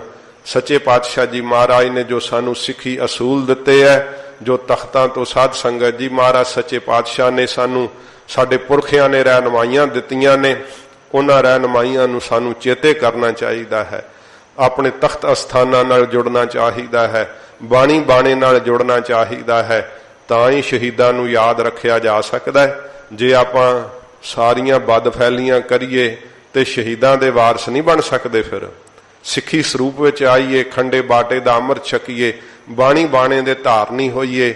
ਜੋ ਗੁਰੂ ਗੋਬਿੰਦ ਸਿੰਘ ਸਾਹਿਬ ਜੀ ਨੇ ਖਾਲਸੇ ਦਾ ਸਰੂਪ ਸਾਜਿਆ ਨਾ, ਭਰਮ ਭੇਖ ਤੇ ਰਹਿ ਨਿਆਰਾ, ਸੋ ਖਾਲਸ ਸਤ ਗੁਰੂ ਹਮਾਰਾ, ਉਹ ਖਾਲਸੇ ਸਜੀਏ। ਸਤਿਗੁਰੂ ਜੀ ਕਿਰਪਾ ਕਰਨ, ਗਰੀਬ ਨਿਵਾਸ ਸੱਚੇ ਪਾਤਸ਼ਾਹ। ਆਓ ਮਹਾਰਾਜ ਜੀ ਦੇ ਜੋ ਪਵਿੱਤਰ ਉਪਦੇਸ਼ ਹੈ ਬਾਣੀ ਦਾ, ਲੜੀਵਾਰ ਕਥਾ ਮਹਾਰਾਜ ਸੱਚੇ ਪਾਤਸ਼ਾਹ ਜੀ ਦੀ ਇਹ ਮਾਝ ਰਾਗ ਦੀ ਵਾਰ ਵਿੱਚ ਚੱਲ ਰਹੀ ਹੈ। ਇਹ ਅਖੀਰਲੇ 2 ਸ਼ਬਦ ਹਨ। ਸਾਧ ਸੰਗਤ ਜੀ, ਇੱਕ ਸ਼ਬਦ ਹੋਰ ਹੋ ਕਰਕੇ ਫਿਰ ਵਾਰ ਦੀ ਸਮਾਪਤੀ ਹੋਵੇਗੀ, ਭੋਗ ਪਵੇਗਾ। ਇਹ ਸ਼ਬਦ ਆਰੰਭ ਹੋਇਆ ਪਿਛਲੇ ਦਿਨਾਂ 'ਚ, ਜਦੋਂ ਦਾ ਆਪਾਂ ਘੱਲੂਘਾਰੇ ਦਾ ਇਤਿਹਾਸ ਸਰਵਣ ਕਰਦੇ ਆ ਰਹੇ ਹਾਂ। ਗੁਰੂ ਨਾਨਕ ਸਾਹਿਬ ਜੀ ਮਹਾਰਾਜ ਨੇ ਸਰੇਵੜਿਆਂ ਦੀ ਬਾਬਤ ਦੇ ਅੰਦਰ ਸਾਧ ਸੰਗਤ ਜੀ ਉਹਨਾਂ ਦੀ ਕਿਰਿਆ ਕਥਨ ਕੀਤੀ ਹੈ। ਤੇ ਸਤਿਗੁਰੂ ਜੀ ਅੱਗੇ ਗੁਰੂ ਅੰਗਦ ਸਾਹਿਬ ਜੀ ਮਹਾਰਾਜ ਜਿਵੇਂ ਮਹੱਲੇ ਵਿੱਚ ਉਪਦੇਸ਼ ਬਖਸ਼ਿਸ਼ ਕਰ ਰਹੇ ਆ, ਪਿਆਰ ਨਾਲ ਸਰਵਣ ਕਰੀਏ। ਹਜ਼ੂਰ ਦੇ ਚਰਨਾਂ ਦਾ ਧਿਆਨ ਕਰਦੇ ਹੋਏ ਆਖੋ ਜੀ ਸਤਨਾਮ ਸ਼੍ਰੀ ਵਾਹਿਗੁਰੂ ਸਾਹਿਬ ਜੀ। ਸਤਨਾਮ ਸ਼੍ਰੀ ਵਾਹਿਗੁਰੂ ਜੀ। ਮਹਲਾ ਦੂਜਾ। ਧੰਨ ਗੁਰੂ ਅੰਗਦ ਦੇਵ ਸੱਚੇ ਪਾਤਸ਼ਾਹ ਜੀ ਮਹਾਰਾਜ ਹਜ਼ੂਰ ਆਪਣੇ ਸ਼੍ਰੀ ਕੰਠ ਤੋਂ ਫਰਮਾਉਂਦੇ ਹਨ। ਅਗੇ ਪਾਲਾ ਕੇ ਕਰੇ। ਇਹ ਸਾਧ ਸੰਗਤ ਜੀ ਸੱਚੇ ਪਾਤਸ਼ਾਹ ਜੀ ਮਹਾਰਾਜ ਜਦੋਂ ਹਜ਼ੂਰ ਭਾਈ ਬਾਲਾ ਜੀ ਤੋਂ ਇਹ ਸਾਰਾ ਪ੍ਰਸੰਗ ਸੁਣਿਆ ਨਾ, ਸਰੇਵੜੇ ਵਾਲਾ ਖਡੂਰ ਸਾਹਿਬ ਮਹਾਰਾਜ ਜਨਮ ਸਾਖੀ, ਉੱਥੇ ਆ ਜਾਓ। ਹੁਣ ਜਦੋਂ ਮਹਾਰਾਜ ਸੁਣ ਰਹੇ ਸੀ ਤੇ ਭਾਈ ਬਾਲਾ ਜੀ ਉਚਾਰਨ ਕਰ ਰਹੇ ਸੀ, ਜਿਹੜੀ ਸਰੇਵੜੇ ਨਾਲ ਸਾਰੀ ਚਰਚਾ ਹੋਈ, ਭਾਈ ਬਾਲਾ ਜੀ ਨੇ ਮਹਾਰਾਜ ਦੇ ਸਾਹਮਣੇ ਦੱਸਿਆ ਸਾਰਾ ਕੁਝ ਕਿ ਇਉਂ ਸਰੇਵੜੇ ਨਾਲ ਮਹਾਰਾਜ ਗੁਰੂ ਨਾਨਕ ਸਾਹਿਬ ਦੀ ਚਰਚਾ ਹੋਈ। ਇਤਿਹਾਸ ਕਲਮਬੰਦ ਕੀਤਾ ਗੁਰੂ ਅੰਗਦ ਸਾਹਿਬ ਜੀ ਮਹਾਰਾਜ ਨੇ। ਨਹੀਂ ਤੇ ਇਹਨਾਂ ਨਾਸਤਕਾਂ ਨੇ ਕਹਿਣਾ ਸੀ ਵੇਖੋ ਉਥਾਨਕਾ ਵੀ ਆਪੇ ਹੀ ਜੋੜੀ ਫਿਰਦੇ ਐ। ਇਹ ਇਤਿਹਾਸ ਦੀਆਂ ਸਾਰੀਆਂ ਉਥਾਨਕਾ ਸਾਧ ਸੰਗਤ ਜੀ ਸ਼ਬਦ ਸਤਿਗੁਰਾਂ ਜੀ ਦੇ ਥਾਵਾਂ ਥਾਵਾਂ ਤੇ ਉਚਾਰਨ ਕੀਤੇ ਹੋਏ ਕਿਹਦੇ ਪ੍ਰਥਾਏ ਮਹਾਰਾਜ ਜੀ ਨੇ ਸਿੱਖਿਆ ਦਿੱਤੀ, ਉਹ ਸਾਡਾ ਇਤਿਹਾਸ ਦੱਸਦਾ ਹੈ। ਤੇ ਜਦੋਂ ਭਾਈ ਬਾਲਾ ਜੀ ਨੇ ਸਾਰਾ ਇਹ ਮਹਾਰਾਜ ਦੀ ਸਰੇਵੜੇ ਨਾਲ ਹੋਈ ਚਰਚਾ ਦਾ ਇਤਿਹਾਸ ਬਿਆਨ ਕੀਤਾ, ਦੱਸਣ ਵਾਲੇ ਕੌਣ ਹੈ? ਭਾਈ ਬਾਲਾ ਜੀ, ਜਿਨ੍ਹਾਂ ਨੇ ਆਪਣੀਆਂ ਅੱਖਾਂ ਨਾਲ ਵੇਖਿਆ, ਚਸ਼ਮਦੀਦ ਗਵਾਹ ਨੇ। ਜੋ ਕੁਝ ਵੇਖਿਆ ਉਹ ਕੁਝ ਬਿਆਨ ਕੀਤਾ ਤੇ ਗੁਰੂ ਅੰਗਦ ਸਾਹਿਬ ਨੇ ਭਾਈ ਪੈੜੇ ਮੁਖੇ ਤੋਂ ਕੁਝ ਲਿਖਤੀ ਰੂਪ ਵਿੱਚ ਲਿਖਤਬੰਦ ਕਰਾਤਾ। ਤੇ ਜਦੋਂ ਸਿੱਖਾਂ ਨੇ ਬੈਠਿਆਂ ਨੇ ਸੁਣਿਆ ਨਾ, ਤੇ ਸਿੱਖ ਸੱਚੇ ਪਾਤਸ਼ਾਹ ਜੀ ਮਹਾਰਾਜ ਦੇ ਅੱਗੇ ਬੇਨਤੀ ਕਰਨ ਲੱਗੇ, ਕਹਿੰਦੇ ਮਹਾਰਾਜ ਚੰਗਾ ਹੋਇਆ ਗੁਰੂ ਨਾਨਕ ਸਾਹਿਬ ਜੀ ਇਸ ਚਰਚਾ 'ਚ ਜਿੱਤ ਗਏ, ਜੇ ਹਾਰ ਜਾਂਦੇ ਤੇ ਸਰੇਵੜੇ ਸਿਰ ਚੜ ਜਾਣੇ ਸੀਗੇ। ਇਹ ਕਿਹਾ ਤੇ ਗੁਰੂ ਅੰਗਦ ਸਾਹਿਬ ਜੀ ਮਹਾਰਾਜ ਇਸ ਸ਼ਬਦ ਵਿੱਚ ਸਿੱਖਿਆ ਦਿੰਦੇ ਆ, ਗੁਰਸਿੱਖੋ ਪੂਰੇ ਗੁਰੂ ਜੀ ਦੀ ਹਾਰ ਨਹੀਂ ਹੋ ਸਕਦੀ। ਜਿਹੜੇ ਪੂਰੇ ਗੁਰੂ ਜੀ ਦੇ ਸਿਧਾਂਤਾਂ ਤੇ ਚੱਲਦੇ ਆ ਨਾ, ਉਹਨਾਂ ਦੀ ਵੀ ਹਾਰ ਨਹੀਂ ਕਦੇ ਹੋ ਸਕਦੀ। ਵੇਖੋ ਅੱਜ ਦਿਹਾੜਾ ਵੀ ਉਹੋ ਜਿਹਾ ਤੇ ਮਹਾਰਾਜ ਸੱਚੇ ਪਾਤਸ਼ਾਹ ਜੀ ਦਾ ਉਪਦੇਸ਼ ਵੀ ਐਸਾ ਆ ਰਿਹਾ ਹੈ ਕਿ ਜਿਹੜੇ ਰੱਬੀ ਅਸੂਲਾਂ ਤੇ ਆਪਦੀ ਜ਼ਿੰਦਗੀ ਜਿਉਂਦੇ ਐ, ਇਹ ਦੁਨਿਆਵੀ ਹਕੂਮਤਾਂ ਦੁਨਿਆਵੀ ਤਾਕਤਾਂ ਉਹਨਾਂ ਨੂੰ ਹਰਾ ਨਹੀਂ ਸਕਦੀਆਂ। ਮਹਾਰਾਜ ਦੇ ਸਾਹਮਣੇ ਸਿੱਖਾਂ ਨੇ ਸ਼ੰਕਾ ਕੀਤੀ, ਜੇ ਹਾਰ ਜਾਂਦੇ ਤਾਂ ਫਿਰ ਸਰੇਵੜੇ ਸਿਰ ਚਾੜ ਜਾਣੇ ਸੀ। ਗੁਰੂ ਅੰਗਦ ਸਾਹਿਬ ਜੀ ਮਹਾਰਾਜ ਸੁਣ ਕਰਕੇ ਸਿੱਖਾਂ ਨੂੰ ਉਪਦੇਸ਼ ਦਿੰਦੇ ਆ, ਅਗੇ ਪਾਲਾ ਕੇ ਕਰੇ। ਮਹਾਰਾਜ ਕਹਿੰਦੇ ਸਿੱਖੋ ਅੱਗ ਨੂੰ ਪਾਲਾ ਕੀ ਕਰ ਸਕਦਾ ਹੈ? ਕਿ ਅੱਗ ਵੀ ਕਹਿੰਦੀ ਹੈ ਮੈਨੂੰ ਪਾਲਾ ਲੱਗਦਾ ਹੈ। ਅੱਗ ਨੂੰ ਪਾਲਾ ਨਹੀਂ ਲੱਗਦਾ। ਸਤਿਗੁਰੂ ਜੀ ਪ੍ਰਮਾਣ ਦਿੱਤੇ ਆ, ਪਹਿਲੋਂ ਇਹ ਪ੍ਰਮਾਣ ਸਰਵਣ ਕਰਨੇ। ਮਹਾਰਾਜ ਕਹਿੰਦੇ ਨੇ ਭਾਈ ਅੱਗ ਨੂੰ ਪਾਲਾ ਜਿਹੜਾ ਸਿੱਖੋ ਕੀ ਕਰ ਸਕਦਾ ਏ? ਸੂਰਜ ਕੇ ਰਾਤ। ਤੇ ਦੱਸੋ ਜਿਹੜਾ ਸੂਰਜ ਵੈ ਉਹਨੂੰ ਰਾਤ ਕੀ ਕਰ ਸਕਦੀ ਹੈ? ਰਾਤ ਕੁਝ ਕਰ ਸਕਦੀ? ਸੂਰਜ ਨੂੰ ਮੈਂ ਤੈਨੂੰ ਨਹੀਂ ਚੜਨ ਦੇਣਾ, ਤੈਨੂੰ ਚਾਨਣ ਨਹੀਂ ਕਰਨ ਦੇਣਾ। ਮਹਾਰਾਜ ਕਹਿੰਦੇ ਭਾਈ ਰਾਤ ਜਿਹੜੀ ਆ ਉਹ ਸੂਰਜ ਨੂੰ ਕੁਝ ਨਹੀਂ ਕਰ ਸਕਦੀ ਆ। ਚੰਦ ਹਨੇਰਾ ਕੇ ਕਰੇ। ਫਿਰ ਰਾਤ ਦਾ ਹਨੇਰਾ ਜਿਹੜਾ ਉਹ ਚੰਦਰਮੇ ਨੂੰ ਕੀ ਕਰ ਸਕਦਾ ਹੈ? ਉਹਨੂੰ ਉਹਦੀ ਚਾਂਦਨੀ ਦੇ ਬਖੇਰਨ ਤੋਂ ਰੋਕ ਸਕਦਾ? ਮਹਾਰਾਜ ਕਹਿੰਦੇ ਨਹੀਂ ਰੋਕ ਸਕਦਾ ਭਾਈ। ਰਾਤ ਦਾ ਹਨੇਰਾ ਚੰਦਰਮੇ ਨੂੰ ਕੁਝ ਨਹੀਂ ਕਰ ਸਕਦਾ। ਪੌਣ ਪਾਣੀ ਕਿਆ ਜਾਤ।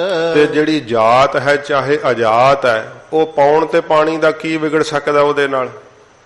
ਜੇ ਕੋਈ ਨੀਵੀਂ ਜਾਤੀ ਵਾਲਾ ਹੈ ਤੇ ਉਹ ਪਾਣੀ ਸਾਧ ਸੰਗਤ ਜੀ ਸਭ ਨੇ ਹੀ ਵਰਤਣਾ ਹੁੰਦਾ ਹੈ। ਪਾਣੀ ਤਾਂ ਸਭ ਦਾ ਹੀ ਆਧਾਰ ਰੂਪ ਹੈ ਤੇ ਪੌਣ ਫਿਰ ਸਭ ਦੇ ਸਵਾਸ ਰੂਪ ਹੈ।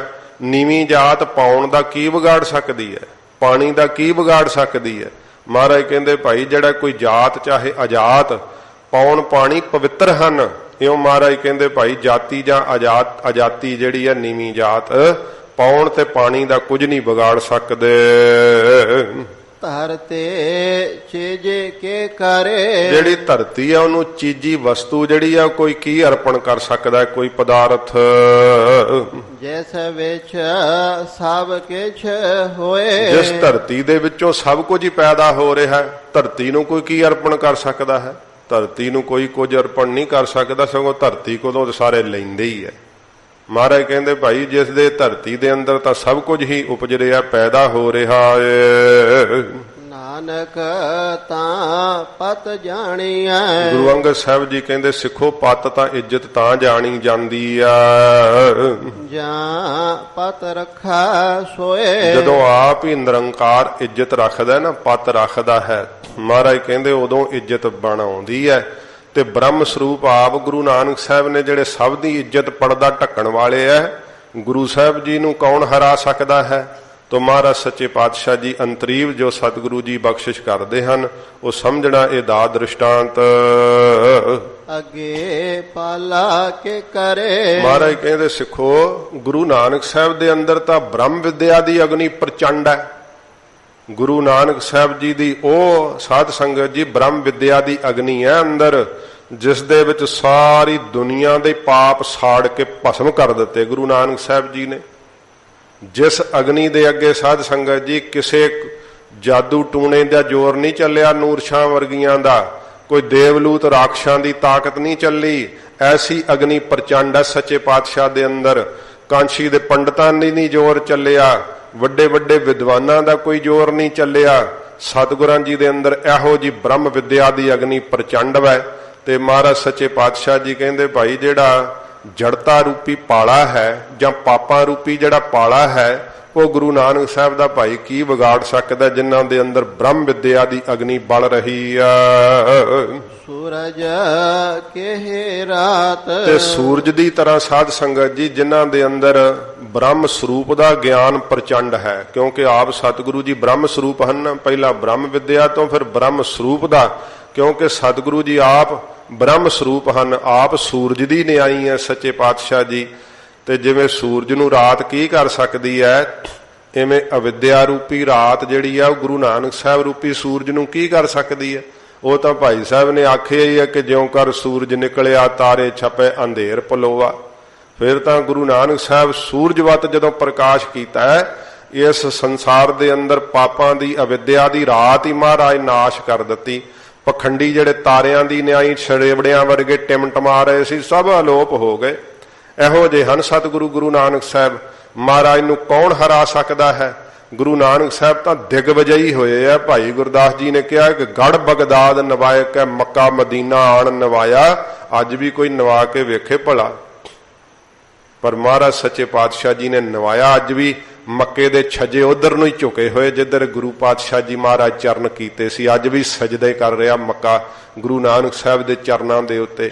ਤੋ ਸੱਚੇ ਪਾਤਸ਼ਾਹ ਜੀ ਮਹਾਰਾਜ ਕਹਿੰਦੇ ਅਵਿਦਿਆ ਰੂਪੀ ਰਾਤ ਬ੍ਰਹਮ ਸਰੂਪ ਗੁਰੂ ਨਾਨਕ ਸਾਹਿਬ ਜੀ ਜੋ ਸੂਰਜਵਤ ਹਨ, ਉਹਨਾਂ ਦਾ ਕੀ ਵਿਗਾੜ ਸਕਦੀ ਆ। ਚੰਦ ਹਨੇਰਾ ਕੇ ਕਰੇ, ਫਿਰ ਚੰਦਰਮਾ ਦੀ ਤਰ੍ਹਾਂ ਇਹ ਚੰਦਰਮਾ ਸਾਧ ਸੰਗਤ ਜੀ ਠੰਡਾ ਮੰਨਿਆ ਨਾ, ਇੱਕ ਇੱਕ ਪ੍ਰਮਾਣ ਲੈਣਾ। ਸਤਿਗੁਰੂ ਜੀ ਨੇ ਸੜਦੇ ਬਲਦੇ ਸੰਸਾਰ ਨੂੰ ਠੰਡ ਪਹੁੰਚਾਈ ਹੈ ਗਰੀਬ ਨਵਾਜ ਨੇ। ਫਿਰ ਚੰਦਰਮਾ ਦੇ ਅੰਦਰੋਂ ਸਾਧ ਸੰਗਤ ਜੀ ਅੰਮ੍ਰਿਤ ਰਸ ਦਾ ਹੈ। ਗੁਰੂ ਨਾਨਕ ਸਾਹਿਬ ਜੀ ਦੇ ਸ਼੍ਰੀ ਮੁਖ ਤੋਂ ਗੁਰਬਾਣੀ ਰੂਪੀ ਅੰਮ੍ਰਿਤ ਰਸ ਦਾ ਸੱਚੇ ਪਾਤਸ਼ਾਹ ਜੀ ਦੇ। ਤੇ ਫਿਰ ਚੰਦਰਮਾ ਦੇ ਅੰਦਰੋਂ ਚਾਂਦਨੀ ਪ੍ਰਕਾਸ਼ ਦੀ ਹੈ। ਮਹਾਰਾਜ ਦੇ ਵਿੱਚੋਂ ਭਗਤੀ ਰੂਪੀ ਚਾਂਦਨੀ ਪ੍ਰਕਾਸ਼ ਦੀ ਹੈ ਗੁਰੂ ਨਾਨਕ ਸਾਹਿਬ ਰੂਪੀ ਚੰਦਰਮਾ ਦੇ ਅੰਦਰੋਂ। ਤੇ ਫਿਰ ਸਾਧ ਸੰਗਤ ਜੀ ਉਹਦੀਆਂ ਵਿਵੇਕ ਤੇ ਬੈਰਾਗ ਰੂਪੀ ਕਿਰਨਾਂ ਹਨ ਗੁਰੂ ਨਾਨਕ ਸਾਹਿਬ ਰੂਪੀ ਚੰਦਰਮਾ ਦੀਆਂ। ਇਹ ਵੇਖੋ ਗੁਰੂ ਅੰਗਦ ਸਾਹਿਬ ਜੀ ਮਹਾਰਾਜ ਦੱਸ ਰਹੇ ਸੱਚੇ ਪਾਤਸ਼ਾਹ। ਮਹਾਰਾਜ ਕਹਿੰਦੇ ਭਾਈ ਇਉਂ ਠੰਡ ਪਹੁੰਚਾਉਣ ਵਾਲੇ ਆ ਬਲਦੇ ਹੋਏ ਸੰਸਾਰ ਨੂੰ ਗੁਰੂ ਨਾਨਕ ਸਾਹਿਬ ਜੀ ਮਹਾਰਾਜ। ਤੇ ਜਿਹੜਾ ਸਾਧ ਸੰਗਤ ਜੀ ਇਸ ਪ੍ਰਕਾਰ ਜੜਤਾ ਰੂਪੀ ਪਾਲਾ ਹੈ, ਜਾਂ ਜਿਹੜੇ ਇਹ ਘੱਟ ਗਿਆਨ ਵਾਲੇ ਸਰੇਵੜੇ ਐ, ਇਹ ਮਹਾਰਾਜ ਗੁਰੂ ਨਾਨਕ ਸਾਹਿਬ ਦਾ ਕੀ ਵਿਗਾੜ ਸਕਦੇ ਆ, ਕੀ ਹਜੂਰ ਨੂੰ ਜਿੱਤ ਸਕਦੇ ਆ। ਉਹ ਨਾਨੂ ਪੰਡਤ ਨੇ ਪੜ੍ਹ ਲਿਆ ਸੀ ਤੇ ਉਹਨੇ ਸੋਚਿਆ ਕਿ ਕੱਕਾ ਹੀ ਘੱਟ ਹੈ ਤੇ ਲਾਪ ਲਾ ਲਿਆ ਸੀ ਨਾਲ ਉਹਨੇ ਕਿ ਮੈਂ ਹੀ ਨਾ ਨਕਵਾਂ। ਜਦੋਂ ਸਤਿਗੁਰੂ ਜੀ ਆਪ ਪਹੁੰਚੇ ਫਿਰ ਕਾਂਸ਼ੀ ਗਰੀਬ ਨਿਵਾਸ ਸੱਚੇ ਪਾਤਸ਼ਾਹ ਤੇ ਨਾਨੂ ਪੰਡਤ ਨਾਲ ਜਦੋਂ ਹੋਈ ਚਰਚਾ ਤੇ ਆਪਦੇ ਜੰਜੂ ਵੀ ਲਾ ਕੇ ਮਹਾਰਾਜ ਦੇ ਚਰਨਾਂ 'ਚ ਰੱਖਤੇ ਸੀ। ਸਤਿਗੁਰਾਂ ਕੋਲੋਂ ਸਿੱਖੀ ਲਈ ਸੀ। ਗਰੀਬ ਨਿਵਾਸ ਸੱਚੇ ਪਾਤਸ਼ਾਹ ਜੀ ਮਹਾਰਾਜ ਨੂੰ ਇਹੋ ਜਿਹੇ ਜੜ ਪ੍ਰਾਣੀ ਜਿਹੜੇ ਐ ਉਹ ਹਨੇਰੇ ਦੀ ਨਿਆਈ ਜਿਨ੍ਹਾਂ ਦੇ ਆਪ ਹੀ ਅੰਦਰ ਅੰਧਕਾਰ ਛਾਇਆ ਪਿਆ, ਉਹ ਕੀ ਕਰ ਸਕਦੇ ਆ। ਜਿਹੜੇ ਗੁਰੂ ਸਾਹਿਬ ਜੀ ਚੰਦਰਮਾ ਦੀ ਤਰ੍ਹਾਂ ਭਗਤੀ ਦੀ ਚਾਂਦਨੀ ਬਖੇਰ ਰਹੇ ਐ ਤੇ ਸਿੱਖਾਂ ਦੇ ਬਲਦੇ ਹਿਰਦਿਆਂ ਨੂੰ ਠੰਡ ਪਹੁੰਚਾ ਰਹੇ ਐ ਤੇ ਗਿਆਨ ਤੇ ਬਰਾਗ ਦੀਆਂ ਕਿਰਨਾਂ ਜਿਨ੍ਹਾਂ ਵਿੱਚੋਂ ਪ੍ਰਕਾਸ਼ ਰਹੀਆਂ ਹਨ। ਪੌਣ ਪਾਣੇ ਕਿਆ ਜਾਤ। ਤੇ ਫਿਰ ਸਾਧ ਸੰਗਤ ਜੀ ਗੁਰੂ ਸਾਹਿਬ ਜੀ ਪਾਣੀ ਦੀ ਤਰ੍ਹਾਂ ਉਜਲ ਹਨ, ਪੌਣ ਦੀ ਤਰ੍ਹਾਂ ਨਿਰਲੇਪ ਹਨ। ਕਦੇ ਗੰਦਗੀ ਹਵਾ ਨੂੰ ਵੀ ਸਾਧ ਸੰਗਤ ਜੀ ਜਿਹੜੀ ਆ ਉਹ ਲੱਗਦੀ ਹੈ। ਹਵਾ ਗੰਦਗੀ ਖੁਸ਼ਬੂ ਤੋਂ ਨਿਰਲੇਪ ਹੈ। ਪਾਣੀ ਆਪਣੇ ਆਪ ਵਿੱਚ ਉਜਲ ਵੈ ਤੇ ਜਿਵੇਂ ਨੀਵੀਂ ਜਾਤ ਪਾਣੀ ਦਾ ਤੇ ਹਵਾ ਦਾ ਕੁਝ ਨਹੀਂ ਵਿਗਾੜ ਸਕਦੀ ਨਾ, ਇਵੇਂ ਮਹਾਰਾਜ ਕਹਿੰਦੇ ਆ ਕਿ ਭਾਵੇਂ ਕੋਈ ਭਾਈ ਜਿਹੜਾ ਹੈ ਦੁਰਬੁੱਧੀ ਹੋਵੇ ਤੇ ਭਾਵੇਂ ਕੋਈ ਆਤਮ ਵਿਸ਼ਾਣੀ ਬੁੱਧੀ ਵਾਲਾ ਹੋਵੇ, ਭਾਵੇਂ ਕੋਈ ਹੰਕਾਰ ਵਾਲੀ ਬੁੱਧੀ ਵਾਲਾ ਹੋਵੇ ਤੇ ਭਾਵੇਂ ਕੋਈ ਗਿਆਨ ਵਾਲੀ ਬੁੱਧੀ ਵਾਲਾ ਹੋਵੇ, ਗੁਰੂ ਨਾਨਕ ਸਾਹਿਬ ਜੀ ਪੌਣ ਦੀ ਤਰ੍ਹਾਂ ਨਿਰਲੇਪ ਹਨ। ਸਤਿਗੁਰੂ ਜੀ ਦਾ ਕੋਈ ਕੁਝ ਨਹੀਂ ਵਿਗਾੜ ਸਕਦਾ। ਮਹਾਰਾਜ ਗੁਰੂ ਨਾਨਕ ਸਾਹਿਬ ਪਾਣੀ ਦੀ ਤਰ੍ਹਾਂ ਸਵੱਛ ਹਨ, ਉਜਲ ਹਨ, ਗੁਰੂ ਸਾਹਿਬ ਨੂੰ ਮੈਲ ਨਹੀਂ ਲੱਗ ਸਕਦੀ। ਇਸ ਕਰਕੇ ਸਤਿਗੁਰੂ ਜੀ ਕਹਿੰਦੇ ਕਿ ਭਾਵੇਂ ਕੋਈ ਭਾਈ ਬੜਾ ਸਿਆਣਾ ਹੈ, ਬੜੀ ਹੀ ਬੁੱਧੀ ਵਾਲਾ, ਉੱਚੀ ਜਾਤ ਤੋਂ ਲੈਣਾ, ਤੇ ਬੜਾ ਹੀ ਭਾਵੇਂ ਕੋਈ ਸਾਧ ਸੰਗਤ ਜੀ ਹੰਕਾਰ 'ਚ ਮਾਰਿਆ ਹੋਇਆ, ਗੁਰੂ ਨਾਨਕ ਸਾਹਿਬ ਜੀ ਮਹਾਰਾਜ ਦਾ ਕੁਝ ਨਹੀਂ ਵਿਗਾੜ ਸਕਦਾ। ਜਿਵੇਂ ਲਾਹੌਰ ਦਾ ਉਹ ਸਾਧ ਸੰਗਤ ਜੀ ਚੜਿਆ ਸੀ ਨਾ ਹਾਕਮ ਮਹਾਰਾਜ ਵੱਲ ਨੂੰ, ਜਦੋਂ ਚੜਨ ਲੱਗਾ ਘੋੜੇ ਤੇ ਚੜਦੇ ਡਿੱਗ ਪਿਆ, ਪੱਗ ਉੱਡ ਗਈ ਡਿੱਗ ਕੇ। ਅਪਸ਼ਗਨ ਹੋਇਆ, ਉਹਨੂੰ ਪਤਾ ਲੱਗ ਗਿਆ। ਬੁਰੀ ਭਾਵਨਾ ਨਾਲ ਸਤਿਗੁਰਾਂ ਵੱਲ ਕੋਈ ਆਵੇ ਤੇ ਪਹੁੰਚ ਨਹੀਂ ਸੀ ਹੁੰਦੀ। ਦੇਵਲੂਤ ਰਾਖਸ਼ ਜਦੋਂ ਮਹਾਰਾਜ ਨੂੰ ਮਾਰਨ ਲਈ ਆਉਂਦਾ ਸੀ ਦਿਸਦੇ ਨਹੀਂ ਸੀ ਮਹਾਰਾਜ। ਜਦੋਂ ਸ਼ਰਨ ਪੈਣ ਦੇ ਮਨ ਬਣਾ ਕੇ ਆਇਆ ਫਿਰ ਹਜੂਰ ਦਾ ਦਰਸ਼ਨ ਹੋਇਆ ਸੀ। ਤੇ ਜੇ ਕੋਈ ਬਹੁਤ ਜ਼ਿਆਦਾ ਬੁੱਧੀਵਾਨ, ਬੜਾ ਜ਼ਿਆਦਾ ਸਿਆਣਾ, ਉਹ ਵੀ ਸਤਿਗੁਰਾਂ ਨੂੰ ਭਾਈ ਕੀ ਜਿੱਤ ਸਕਦਾ ਹੈ। ਜੇ ਕੋਈ ਆਪ ਦੇ ਸਰੀਰ ਦੇ ਜ਼ੋਰ ਨਾਲ ਹੈ ਤੇ ਹਬਸ਼ੀਆਂ ਨੇ ਮਹਾਰਾਜ ਨੂੰ ਅੱਗ 'ਚ ਹੀ ਸਾੜਨਾ ਚਾਹਿਆ ਸੀ, ਕੀ ਸਾੜ ਲਿਆ ਸੀ। ਮਹਾਰਾਜ ਨੂੰ ਕੋਈ ਕੁਝ ਨਹੀਂ ਕਰ ਸਕਦਾ। ਸਤਿਗੁਰੂ ਜੀ ਤਾਂ ਪੌਣ ਦੀ ਤਰ੍ਹਾਂ ਹਨ, ਨਿਰਲੇਪ ਨੇ, ਪਾਣੀ ਦੀ ਤਰ੍ਹਾਂ ਉਜਲ ਹਨ। ਧਰਤੇ ਚੀਜੇ ਕੇ ਕਰੇ। ਫਿਰ ਮਹਾਰਾਜ ਧਰਤੀ ਦੀ ਨਿਆਈ ਸਾਧ ਸੰਗਤ ਜੀ ਸ਼ੁੱਧ ਭੂਮਾ ਰੂਪੀ ਬ੍ਰਹਮ ਹਨ, ਜੋ ਸੱਚੇ ਪਾਤਸ਼ਾਹ ਜੀ ਮਹਾਰਾਜ ਜੀ ਹਨ। ਮਹਾਰਾਜ ਨੂੰ ਕੋਈ ਕੀ ਵਸਤੂ ਅਰਪਣ ਕਰ ਸਕਦਾ ਹੈ। ਚੀਜੀ ਵਸਤੂ ਨੂੰ ਕਹਿੰਦੇ, ਜਿਵੇਂ ਬੱਚਿਆਂ ਨੂੰ ਨਹੀਂ ਕਹਿੰਦੇ ਲਿਆਂਦੀ ਤੇਰੇ ਲਈ ਚੀਜੀ, ਇਵੇਂ ਇਹ ਚੀਜੀ ਵਸਤੂ ਦਾ ਅਰਥ ਹੈ ਸਾਧ ਸੰਗਤ ਜੀ। ਮਹਾਰਾਜ ਸੱਚੇ ਪਾਤਸ਼ਾਹ ਜੀ ਕਹਿੰਦੇ ਆ ਭਾਈ ਗੁਰੂ ਨਾਨਕ ਸਾਹਿਬ ਤਾਂ ਜਿਨ੍ਹਾਂ ਤੋਂ ਸਾਰੀਆਂ ਹੀ ਚੀਜ਼ਾਂ ਪ੍ਰਕਾਸ਼ ਦੀਆਂ ਨੇ, ਗੁਰੂ ਸਾਹਿਬ ਨੂੰ ਕੋਈ ਕੀ ਅਰਪਣ ਕਰ ਸਕਦਾ। ਇਸੇ ਕਰਕੇ ਭਗਤ ਜਦੋਂ ਵੇਖਦੇ ਆ ਨਾ, ਕਿਉਂਕਿ ਮਹਾਰਾਜ ਕੀ ਅਰਪਣ ਕਰੀਏ, ਕਹਿੰਦੇ ਮਹਾਰਾਜ ਮੈਨੂੰ ਤਾਂ ਸਾਰਾ ਕੁਝ ਨਹੀਂ ਦਿਸਦਾ ਕਿ ਇਹ ਤੇ ਤੁਹਾਡੇ ਤੋਂ ਹੀ ਅਰਪਣ ਹੋਇਆ ਹੈ। ਜੇ ਮੈਨੂੰ ਦਿੱਤਾ ਤੇ ਆਪ ਨੇ ਜਨਮ ਪਦਾਰਥ ਦਿੱਤਾ ਹੈ ਜਿਹਦੇ ਤੇ ਮੈਂ ਮੇਰ ਕਰੀ ਜਾਂਦਾ। ਤੇ ਭਗਤਾਂ ਨੇ ਪਿਆਰ ਵਿੱਚ ਆ ਕੇ ਆਖਿਆ ਮਾਧੋ ਇਹੋ ਜਨਮ ਤੁਮਾਰੇ ਲੇਖੇ। ਮਹਾਰਾਜ ਮੈਂ ਆਪਦਾ ਜਨਮ ਹੀ ਤੇਰੇ ਅੱਗੇ ਭੇਟ ਕਰਦਾ ਹਾਂ, ਆਪਣਾ ਸਿਰ ਹੀ ਭੇਟ ਕਰਦੇ ਆ ਪਿਆਰੇ। ਫਿਰ ਕਿ ਮਹਾਰਾਜ ਤੇਰਾ ਕੀ ਆ, ਤੁਝੇ ਕਿਆ ਅਰਪਾਂ। ਮਹਾਰਾਜ ਤੁਹਾਡਾ ਦਿੱਤਾ ਹੋਇਆ ਤੁਹਾਨੂੰ ਕੀ ਅਰਪਣ ਕਰ ਸਕੀਏ। ਮਹਾਰਾਜ ਸੱਚੇ ਪਾਤਸ਼ਾਹ ਦਾ ਧਰਤੀ ਦੀ ਨਿਆਈ ਸੁੱਧ ਭੂਮਾ ਰੂਪੀ ਬ੍ਰਹਮ ਹਨ। ਗੁਰੂ ਸਾਹਿਬ ਨੂੰ ਕੋਈ ਕੀ ਵਸਤੂ ਅਰਪਣ ਕਰ ਸਕਦਾ ਹੈ। ਭਾਵੇਂ ਕਿ ਕਈਆਂ ਨੇ ਸਮਝਿਆ ਹੀ ਕਿ ਮਹਾਰਾਜ ਸਾਹਿਬ ਜੀ ਦਾ ਘਰ ਵੀ ਭੇਟਾਂ ਨਾਲ ਹੀ ਚੱਲਦਾ ਹੈ, ਪਰ ਸਾਧ ਸੰਗਤ ਜੀ ਗੁਰੂ ਗੋਬਿੰਦ ਸਿੰਘ ਸਾਹਿਬ ਦਾ ਜੀਵਨ ਇਤਿਹਾਸ ਦਰਸਾਉਂਦਾ ਹੈ ਇਹ ਭੇਟਾਂ ਨਾਲ ਨਹੀਂ ਚੱਲਦਾ, ਇਹ ਰੱਬੀ ਤਾਕਤ ਚੱਲਦੀ ਹੈ ਇਸ ਘਰ ਦੇ ਅੰਦਰ, ਨਿਰੰਕਾਰ ਦੀ ਸ਼ਕਤੀ ਚੱਲਦੀ ਹੈ।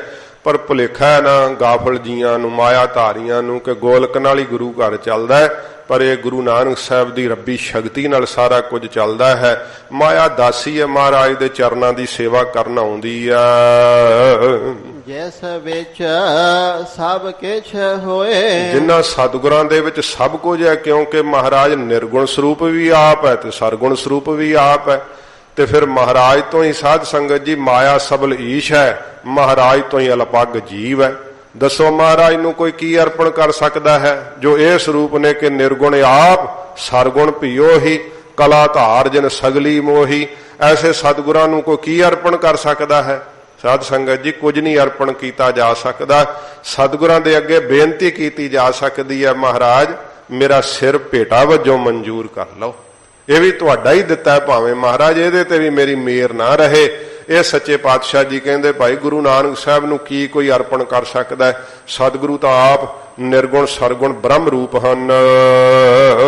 ਨਾਨਕ ਤਾਂ ਪਤ ਜਾਣੀਐ। ਸਤਿਗੁਰੂ ਗੁਰੂ ਅੰਗਦ ਸਾਹਿਬ ਜੀ ਕਹਿੰਦੇ ਭਾਈ ਪਤ ਇੱਜ਼ਤ ਜਿਹੜੀ ਹੈ ਨਾ ਲੋਕ ਪਰਲੋਕ ਵਿੱਚ ਤਾਂ ਜਾਣੀ ਜਾਂਦੀ ਹੈ ਜਾਂ ਪਤ ਰੱਖਾ ਸੋਏ। ਜਾਂ ਆਪ ਹੀ ਮੇਰਾ ਵਾਹਿਗੁਰੂ ਪਤ ਰੱਖਦਾ ਹੈ। ਵਾਹਿਗੁਰੂ ਸਰੂਪ ਗੁਰੂ ਨਾਨਕ ਸਾਹਿਬ ਜੀ ਜਿਹਦੀ ਪਤ ਰੱਖਦੇ ਆ, ਇੱਜ਼ਤ ਰੱਖਦੇ ਆ, ਉਹਦੀ ਹੀ ਲੋਕ ਪਰਲੋਕ ਵਿੱਚ ਪੱਜ ਇੱਜ਼ਤ ਜਿਹੜੀ ਉਹ ਬਣ ਆਉਂਦੀ ਹੈ। ਤੋ ਸਾਧ ਸੰਗਤ ਜੀ ਪੌੜੀ ਸੰਪੂਰਨ ਕਰ ਲਈਏ, ਫਿਰ ਸ਼ਬਦ ਦੀ ਮਰਿਆਦਾ ਪੂਰੀ ਹੋ ਜਾਏਗੀ, ਸ਼ਬਦ ਸੰਪੂਰਨ ਹੋ ਜਾਏਗਾ। ਸਤਿਗੁਰੂ ਜੀ ਕਿਰਪਾ ਕਰਨ, ਸੁਣੋ ਆਪ, ਥੋੜਾ ਹੀ ਸਮਾਂ ਲੱਗੇਗਾ, 5-7 ਮਿੰਟ। ਪੌੜੇ ਤੁਧ ਸੱਚੇ ਸੁਭਾਨ। ਪੌੜੀ ਦੁਆਰਾ ਇਹ ਪੌੜੀ ਹੋਏ ਗੁਰੂ ਨਾਨਕ ਸਾਹਿਬ ਜੀ ਮਹਾਰਾਜ ਉਚਾਰਨ ਕਰਦੇ ਐ। ਸਤਿਗੁਰੂ ਜੀ ਕਹਿੰਦੇ ਨੇ, ਹੇ ਵਾਹਿਗੁਰੂ ਤੁਧ ਤੇਰੇ ਤਾਈਂ ਮਹਾਰਾਜ ਸੱਚੇ ਪਾਤਸ਼ਾਹ ਅਸੀਂ ਸਿਫਤ ਕਰਦੇ ਆਂ ਸੱਚਾ ਜਾਣ ਕਰਕੇ। ਤੂੰ ਸਦਾ ਰਹਿਣ ਵਾਲਾ ਹੈ ਤੇ ਸੁਭਾਨ ਅਚਰਜ ਹੈ, ਵਿਸਮਾਦ ਹੈ ਤੂੰ। ਤੇਰੀ ਇਹੋ ਜੀ ਲੀਲਾ ਹੈ ਕਿ ਜਿਹਨੂੰ ਤੂੰ ਜਣਾਵੇਂ ਉਹੋ ਹੀ ਜਾਣ ਸਕਦਾ ਹੈ। ਤੇਰੀ ਅਚਰਜਤਾਈ ਨੂੰ ਜਿਹਨੂੰ ਮਹਾਰਾਜ ਤੁਸੀਂ ਆਪ ਨਿਰੰਕਾਰ ਵਾਹਿਗੁਰੂ ਜਣਾਉਨੇ ਹੋ ਉਹੋ ਹੀ ਜਾਣ ਸਕਦਾ ਹੈ। ਸਦਾ ਰਹਿਣ ਵਾਲੇ ਹੋ, ਅਚਰਜ ਸਰੂਪ ਹੋ। ਸਦਾ ਕਲਾਣਿਆ। ਅਸੀਂ ਤਾਂ ਇਹ ਜਾਣ ਕਰਕੇ ਸਦਾ ਕਲਾਣਿਆ, ਕਲਾਣਿਆ ਹੁੰਦਾ ਜਸ। ਵਾਹਿਗੁਰੂ ਜੀ ਆਪ ਦਾ ਜਸ ਅਸੀਂ ਇਹ ਜਾਣ ਕਰਕੇ ਕੀਤਾ ਹੈ ਕਿ ਤੁਧ ਤੂੰ ਸਦਾ ਹੈ ਤੇ ਸੁਭਾਨ ਅਚਰਜ ਹੈ। ਤੂੰ ਸੱਚਾ ਦੀਵਾਨ। ਮਹਾਰਾਜ ਤੂੰ ਸੱਚਾ ਹੈ, ਸਦਾ ਰਹਿਣ ਵਾਲਾ। ਦੀਵਾਨ ਤੇਰਾ ਆਸਰਾ ਵੀ ਜਿਹੜਾ ਹੈ ਨਾ ਸਦਾ ਹੀ ਸੱਚਾ ਹੈ। ਹੋਰ ਆਵਣ ਜਾਣਿਆ। ਹੋਰ ਸਾਰੇ ਆਉਣ ਤੇ ਜਾਣ ਵਾਲੇ ਐ। ਜਿਹੜੇ ਆਉਣ ਜਾਣ ਵਾਲੇ ਆ, ਜੇ ਉਹਨਾਂ ਦਾ ਦੀਵਾਨ ਆਸਰਾ ਲਓਗੇ ਤੇ ਫਿਰ ਤਾਂ ਡਿੱਗੀ ਜਾਣਾ ਨਾ। ਜਿਹਦਾ ਆਸਰਾ ਹੀ ਨਾ ਰਿਹਾ, ਲੱਤਾਂ ਦੇ ਆਸਰੇ ਮਨੁੱਖ ਖਲੋਂਦਾ ਹੈ ਤੇ ਜਿਹਦੀਆਂ ਲੱਤਾਂ ਨਹੀਂ ਹੁੰਦੀਆਂ ਉਹਨੂੰ ਪੁੱਛੋ ਖਲੋਤਾ ਜਾਂਦਾ? ਨਹੀਂ ਖਲੋਤਾ ਜਾਂਦਾ। ਸਾਧ ਸੰਗਤ ਜੀ ਹੋਰ ਸਾਰੇ ਆਉਣ ਜਾਣ ਵਾਲੀਆਂ ਚੀਜ਼ਾਂ ਨੇ। ਜਿਨ ਗੁਰੂ ਨਾਨਕ ਸਾਹਿਬ ਜੀ ਕਹਿੰਦੇ ਨਿਰੰਕਾਰ ਦਾ ਆਸਰਾ ਲੈ ਲਿਆ ਨਾ, ਉਹ ਨਹੀਂ ਫਿਰ ਸਾਧ ਸੰਗਤ ਜੀ ਡਿੱਗਦੇ, ਕਿਉਂਕਿ ਉਹ ਤਾਂ ਤੂੰ ਸਦਾ ਸਲਾਮਤ ਨਿਰੰਕਾਰ ਹੈ। ਇਸ ਕਰਕੇ ਮਹਾਰਾਜ ਕਹਿੰਦੇ ਭਾਈ ਉਹਦਾ ਆਸਰਾ ਲਈਏ। ਤੂੰ ਹੈ ਸਭ ਦਾ ਆਸਰਾ ਵਾਹਿਗੁਰੂ। ਜਿਨ ਜਿਨ ਤੇਰਾ ਆਸਰਾ ਲਿਆ ਏ ਉਹ ਅਮਰ ਤੇ ਅਟਲ ਹਨ। ਹੋਰ ਸਾਰੇ ਆਉਣ ਜਾਣ ਵਾਲੇ ਆ। ਸੱਚ ਜੇ ਮੰਗਹਿ ਦਾਨ। ਜਿਹੜੇ ਮਹਾਰਾਜ ਸੱਚੇ ਨਾਮ ਦਾ ਦਾਨ ਆਪ ਜੀ ਤੋਂ ਮੰਗਦੇ ਆ, ਸੇ ਤੁਧਾ ਜਿਹਾ। ਉਹ ਵਾਹਿਗੁਰੂ ਤੇਰੇ ਵਰਗੇ ਹੀ ਬਣ ਜਾਂਦੇ ਆ। ਵੇਖ ਲੋ ਮਹਾਰਾਜ ਸੱਚੇ ਪਾਤਸ਼ਾਹ ਦੀ ਬਾਣੀ ਕੀ ਕਹਿੰਦੀ, ਹਰ ਕਾ ਸੇਵਕ ਹਰ ਹੀ ਜਿਹਾ, ਭੇਦ ਨਾ ਜਾਣੋ ਮਾਨਸ ਦੇਹਾ। ਮਹਾਰਾਜ ਕਹਿੰਦੇ ਜਿਹੜੇ ਵਾਹਿਗੁਰੂ ਜੀ ਆਪ ਦੇ ਕੋਲੋਂ ਸੱਚੇ ਨਾਮ ਦਾ ਦਾਨ ਮੰਗਦੇ ਆ ਨਾ, ਭੀਖ ਮੰਗਦੇ, ਮਹਾਰਾਜ ਮੇਰੀ ਝੋਲੀ ਨਾਮ ਦਾ ਦਾਨ ਪਾਓ, ਤੇ ਜਿਹਨੂੰ ਤੁਸੀਂ ਨਾਮ ਦਾ ਸੱਚੇ ਨਾਮ ਦਾ ਦਾਨ ਦੇ ਦਿੰਨੇ ਹੋ, ਵਾਹਿਗੁਰੂ ਜੀ ਉਹਨੂੰ ਆਪਣੇ ਵਰਗਾ ਹੀ ਬਣਾ ਲੈਨੇ ਹੋ। ਤੇ ਹੁਣ ਵਾਹਿਗੁਰੂ ਨੂੰ ਕੋਈ ਜਿੱਤ ਸਕਦਾ? ਨਹੀਂ ਜਿੱਤ ਸਕਦਾ। ਸਾਧ ਸੰਗਤ ਜੀ ਉਹ ਰੱਬ ਦੇ ਪਿਆਰੇ ਫਿਰ ਵਾਹਿਗੁਰੂ ਵਰਗੇ ਹੀ ਬਣ ਜਾਂਦੇ ਆ। ਮਹਾਰਾਜ ਕਹਿੰਦੇ ਆ ਉਹ ਤੇਰੇ ਜਿਹੇ ਹੀ, ਤੇਰੇ ਵਰਗੇ ਹੀ ਵਾਹਿਗੁਰੂ ਬਣ ਜਾਂਦੇ ਆ। ਵਿਸ਼ਾਲ ਸੱਚ ਤੇਰਾ ਫਰਮਾਨ। ਤੇਰਾ ਜਿਹੜਾ ਫਰਮਾਨ ਹੁਕਮ ਹੈ ਮਹਾਰਾਜ ਹੈ ਵਾਹਿਗੁਰੂ ਸਦਾ ਹੀ ਸੱਚਾ ਹੈ, ਸਦਾ ਰਹਿਣ ਵਾਲਾ ਹੈ। ਸ਼ਬਦ ਸੋਹਿਆ। ਜਿਨ੍ਹਾਂ ਨੇ ਸ਼ਬਦ ਦੀ ਕਮਾਈ ਕੀਤੀ ਹੈ ਨਾ ਉਹਨਾਂ ਦੇ ਅੰਦਰ ਸੋਹਿਆ ਫੱਬ ਆਇਆ ਹੈ। ਜਿਨ੍ਹਾਂ ਨੇ ਸ਼ਬਦ ਦੁਆਰਾ ਜਾਣਿਆ ਨਾ ਆਪ ਦਾ ਹੁਕਮ ਕਿ ਏਕੋ ਨਾਮ ਹੁਕਮ ਹੈ, ਨਾਨਕ ਸਤਿਗੁਰ ਦੀਆ ਬੁਝਾਏ ਜੀਓ, ਉਹ ਸੋਭੇ ਨੇ ਸੰਸਾਰ ਦੇ ਅੰਦਰ ਤੇ ਪਰਲੋਕ ਦੇ ਅੰਦਰ ਵੀ ਸੋਭਾ ਪਾਉਂਦੇ ਆ ਸ਼ਬਦ ਦੀ ਕਮਾਈ ਨਾਲ। ਮੰਨਿਆ ਗਿਆਨ ਧਿਆਨ। ਜਿਨ੍ਹਾਂ ਨੇ ਆਪ ਦੇ ਨਾਮ ਦਾ ਮੰਨਣ ਕੀਤਾ ਹੈ ਨਾ, ਉਹਨਾਂ ਨੂੰ ਸਾਧ ਸੰਗਤ ਜੀ ਨਿਰਗੁਣ ਸਰੂਪ ਦਾ ਗਿਆਨ ਤੇ ਸਰਗੁਣ ਸਰੂਪ ਦਾ ਧਿਆਨ ਪ੍ਰਾਪਤ ਹੋ ਜਾਂਦਾ ਹੈ। ਜੇ ਨਾਮ ਦਾ ਮੰਨਣ ਕਰੇ ਤਾਂ, ਤੇ ਜੇ ਮੰਨਣ ਨਹੀਂ ਕੀਤਾ, ਧਿਆਨ ਟਿਕਾਉਣ ਨੂੰ ਨਹੀਂ ਟਿਕਦਾ, ਕਿੱਥੇ ਟਿਕਾਵੇ? ਗਿਆਨ ਨਹੀਂ ਵਾਧਾ ਹੁੰਦਾ, ਉਹੋ ਜੀ ਅਲਪਗਤਾ ਛਾਈ ਰਹਿੰਦੀ ਹੈ। ਮਹਾਰਾਜ ਜਿਨ੍ਹਾਂ ਨੇ ਆਪ ਦਾ ਮੰਨਣ ਕਰ ਲਿਆ ਨਾ ਤੁਹਾਡੇ ਸਰੂਪ ਦਾ, ਉਹਨਾਂ ਨੂੰ ਮਹਾਰਾਜ ਆਪ ਨੇ ਆਪਣੇ ਨਿਰਗੁਣ ਸਰੂਪ ਦਾ ਗਿਆਨ ਦੇ ਦਿੱਤਾ ਹੈ ਤੇ ਸਰਗੁਣ ਸਰੂਪ ਦਾ ਧਿਆਨ ਟਿਕਾਉਣ ਨੂੰ ਦੇ ਦਿੱਤਾ ਹੈ। ਤੁਧਾ ਤੇ ਪਾਇਆ। ਇਹ ਵਾਹਿਗੁਰੂ ਤੇਰੇ ਤੋਂ ਹੀ ਇਹ ਖਜ਼ਾਨਾ ਪਾਇਆ ਹੈ ਗਿਆਨ ਦੇ ਪ੍ਰਕਾਸ਼ਣ ਦਾ ਅਤੇ ਧਿਆਨ ਦੇ ਟਿਕਾਉਣ ਦਾ। ਮਹਾਰਾਜ ਆਪ ਹੀ ਸਾਰੇ ਖਜ਼ਾਨੇ ਉਹ ਦਾਤਾਂ ਦੇ, ਤੁਹਾਡੇ ਤੋਂ ਹੀ ਤੁਹਾਡੇ ਸੇਵਕਾਂ ਨੇ ਪਾਇਆ ਏ। ਕਰਮ ਪਵੈ ਨਿਸ਼ਾਨ, ਜਿਹਦੇ ਮਹਾਰਾਜ ਬਖਸ਼ਿਸ਼ ਦਾ ਲੇਖ ਪੈਂਦਾ ਹੈ ਨਾ ਮਸਤਕ ਦੇ ਉੱਤੇ, ਜਿਹਦੇ ਤੁਸੀਂ ਹੱਥ ਧਰਦੇ ਹੋ, ਬਖਸ਼ਿਸ਼ ਦਾ ਲੇਖ ਮੱਥੇ ਤੇ ਪਾਉਨੇ ਹੋ, ਨਾ ਚਲੈ ਚਲਾਇਆ, ਉਹ ਫਿਰ ਕਿਸੇ ਦੇ ਚਲਾਏਮਾਨ ਕੀਤਿਆਂ ਨਹੀਂ ਚਲਾਏਮਾਨ ਹੁੰਦਾ, ਉਹ ਤਾਂ ਸਥਿਰ ਹੋ ਜਾਂਦੇ ਐ। ਇਸੇ ਪ੍ਰਕਾਰ ਹੀ ਕਰਮ ਪਵੈ ਨਿਸ਼ਾਨ, ਕਰਮ ਲੇਖ ਨੂੰ ਵੀ ਕਹਿੰਦੇ ਆ, ਜਿਨ੍ਹਾਂ ਦੇ ਮਹਾਰਾਜ ਆਪ ਨੇ ਭਗਤੀ ਦਾ ਕਰਮ ਲੇਖ ਪਾਤਾ ਹੈ ਨਾ ਮਸਤਕ ਦੇ ਉੱਤੇ। ਸੱਚੇ ਪਾਤਸ਼ਾਹ ਜੀ ਮਹਾਰਾਜ ਫਰਮਾਉਂਦੇ ਹਨ, ਫਿਰ ਪੜੋ, ਕਰਮ ਪਵੈ ਨਿਸ਼ਾਨ, ਨਿਸ਼ਾਨ ਕਹਿੰਦੇ ਆ ਸਾਧ ਸੰਗਤ ਜੀ ਉਹ ਉਕਰੇ ਹੋਏ ਲੇਖ ਨੂੰ, ਨਿਸ਼ਾਨ ਕਹਿੰਦੇ ਆ ਚਿੰਨ ਨੂੰ। ਮਹਾਰਾਜ ਜਿਨ੍ਹਾਂ ਦੇ ਉੱਤੇ ਆਪ ਜੀ ਨੇ ਪ੍ਰੇਮਾ ਭਗਤੀ ਦਾ ਜਿਹੜਾ ਹੈ ਸੱਚੇ ਪਾਤਸ਼ਾਹ ਜੀ ਇਹ ਲੇਖ ਪਾ ਦਿੱਤਾ ਮਸਤਕ ਦੇ ਉੱਤੇ। ਨਾ ਚਲੈ ਚਲਾਇਆ, ਉਹਨਾਂ ਦਾ ਮਨ ਜਿਹੜਾ ਨਾ ਸਾਧ ਸੰਗਤ ਜੀ ਉਹ ਚਲਾਏਮਾਨ ਨਹੀਂ ਹੁੰਦਾ ਕਾਮ ਕ੍ਰੋਧ ਦੇ ਅੰਦਰ, ਉਹਨਾਂ ਦਾ ਮਨ ਚਲਾਏਮਾਨ ਨਹੀਂ ਹੁੰਦਾ ਸਾਧ ਸੰਗਤ ਜੀ ਕਾਇਰਤਾ ਦੇ ਅੰਦਰ। ਉਹ ਤਾਂ ਸੂਰ ਵੀਰ ਯੋਧਿਆਂ ਦੀ ਤਰ੍ਹਾਂ ਭਿੜਦੇ ਹੋਏ ਸ਼ਹੀਦ ਹੋ ਜਾਂਦੇ ਆ। ਨਾ ਚੱਲੈ ਚਲਾਇਆ, ਮਹਾਰਾਜ ਕਹਿੰਦੇ ਭਾਈ ਜਿਹੜਾ ਹੁਕਮ ਹੈ ਨਾ ਪਰਮੇਸ਼ਰ ਦਾ ਪਿਆ ਹੋਇਆ ਮਸਤਕ ਤੇ, ਇਹ ਵੀ ਚਲਾਏਮਾਨ ਨਹੀਂ ਜੇ ਹੁੰਦਾ, ਇਹ ਪੱਕਾ ਲਿਖਿਆ ਹੋਇਆ ਹੈ। ਇਹ ਸੱਚੇ ਪਾਤਸ਼ਾਹ ਜੀ ਕਹਿੰਦੇ ਨਿਰੰਕਾਰ ਦਾ ਹੁਕਮ ਕਿਸੇ ਕੋਲੋਂ ਵੀ ਭਾਈ ਹਟਾਇਆ ਹਟਦਾ ਨਹੀਂ, ਇਹ ਚਲਾਏਮਾਨ ਨਹੀਂ ਹੁੰਦਾ, ਸਦਾ ਅਸਥਿਤ ਹੈ। ਤੂੰ ਸੱਚਾ ਦਾਤਾਰ, हे ਵਾਹਿਗੁਰੂ ਤੂੰ ਸਦਾ ਰਹਿਣ ਵਾਲਾ ਸੱਚਾ ਹੈ ਤੇ ਦਾਤਾਰ ਹੈ, ਦਾਤਾਂ ਦੇ ਦੇਣ ਵਾਲਾ ਏ। ਨਿਤ ਦੇਵ ਹੈ ਚੜ੍ਹ ਸਵਾਇਆ, ਜਿਹਨੂੰ ਮਹਾਰਾਜ ਤੁਸੀਂ ਦਾਤ ਦਿੰਨੇ ਹੋ ਨਾ ਤੇ ਫਿਰ ਦਿਨ ਦੁੱਗਣੀ ਤੇ ਰਾਤ ਚੌਗਣੀ ਉਹਦੀ ਪ੍ਰਭਤਾ ਚੜ੍ਹਦੀ ਹੈ। ਸੰਸਾਰ ਦੇ ਅੰਦਰ ਉਹ ਅਰਸ਼ਾਂ ਨੂੰ ਛੋਹ ਜਾਂਦਾ ਏ।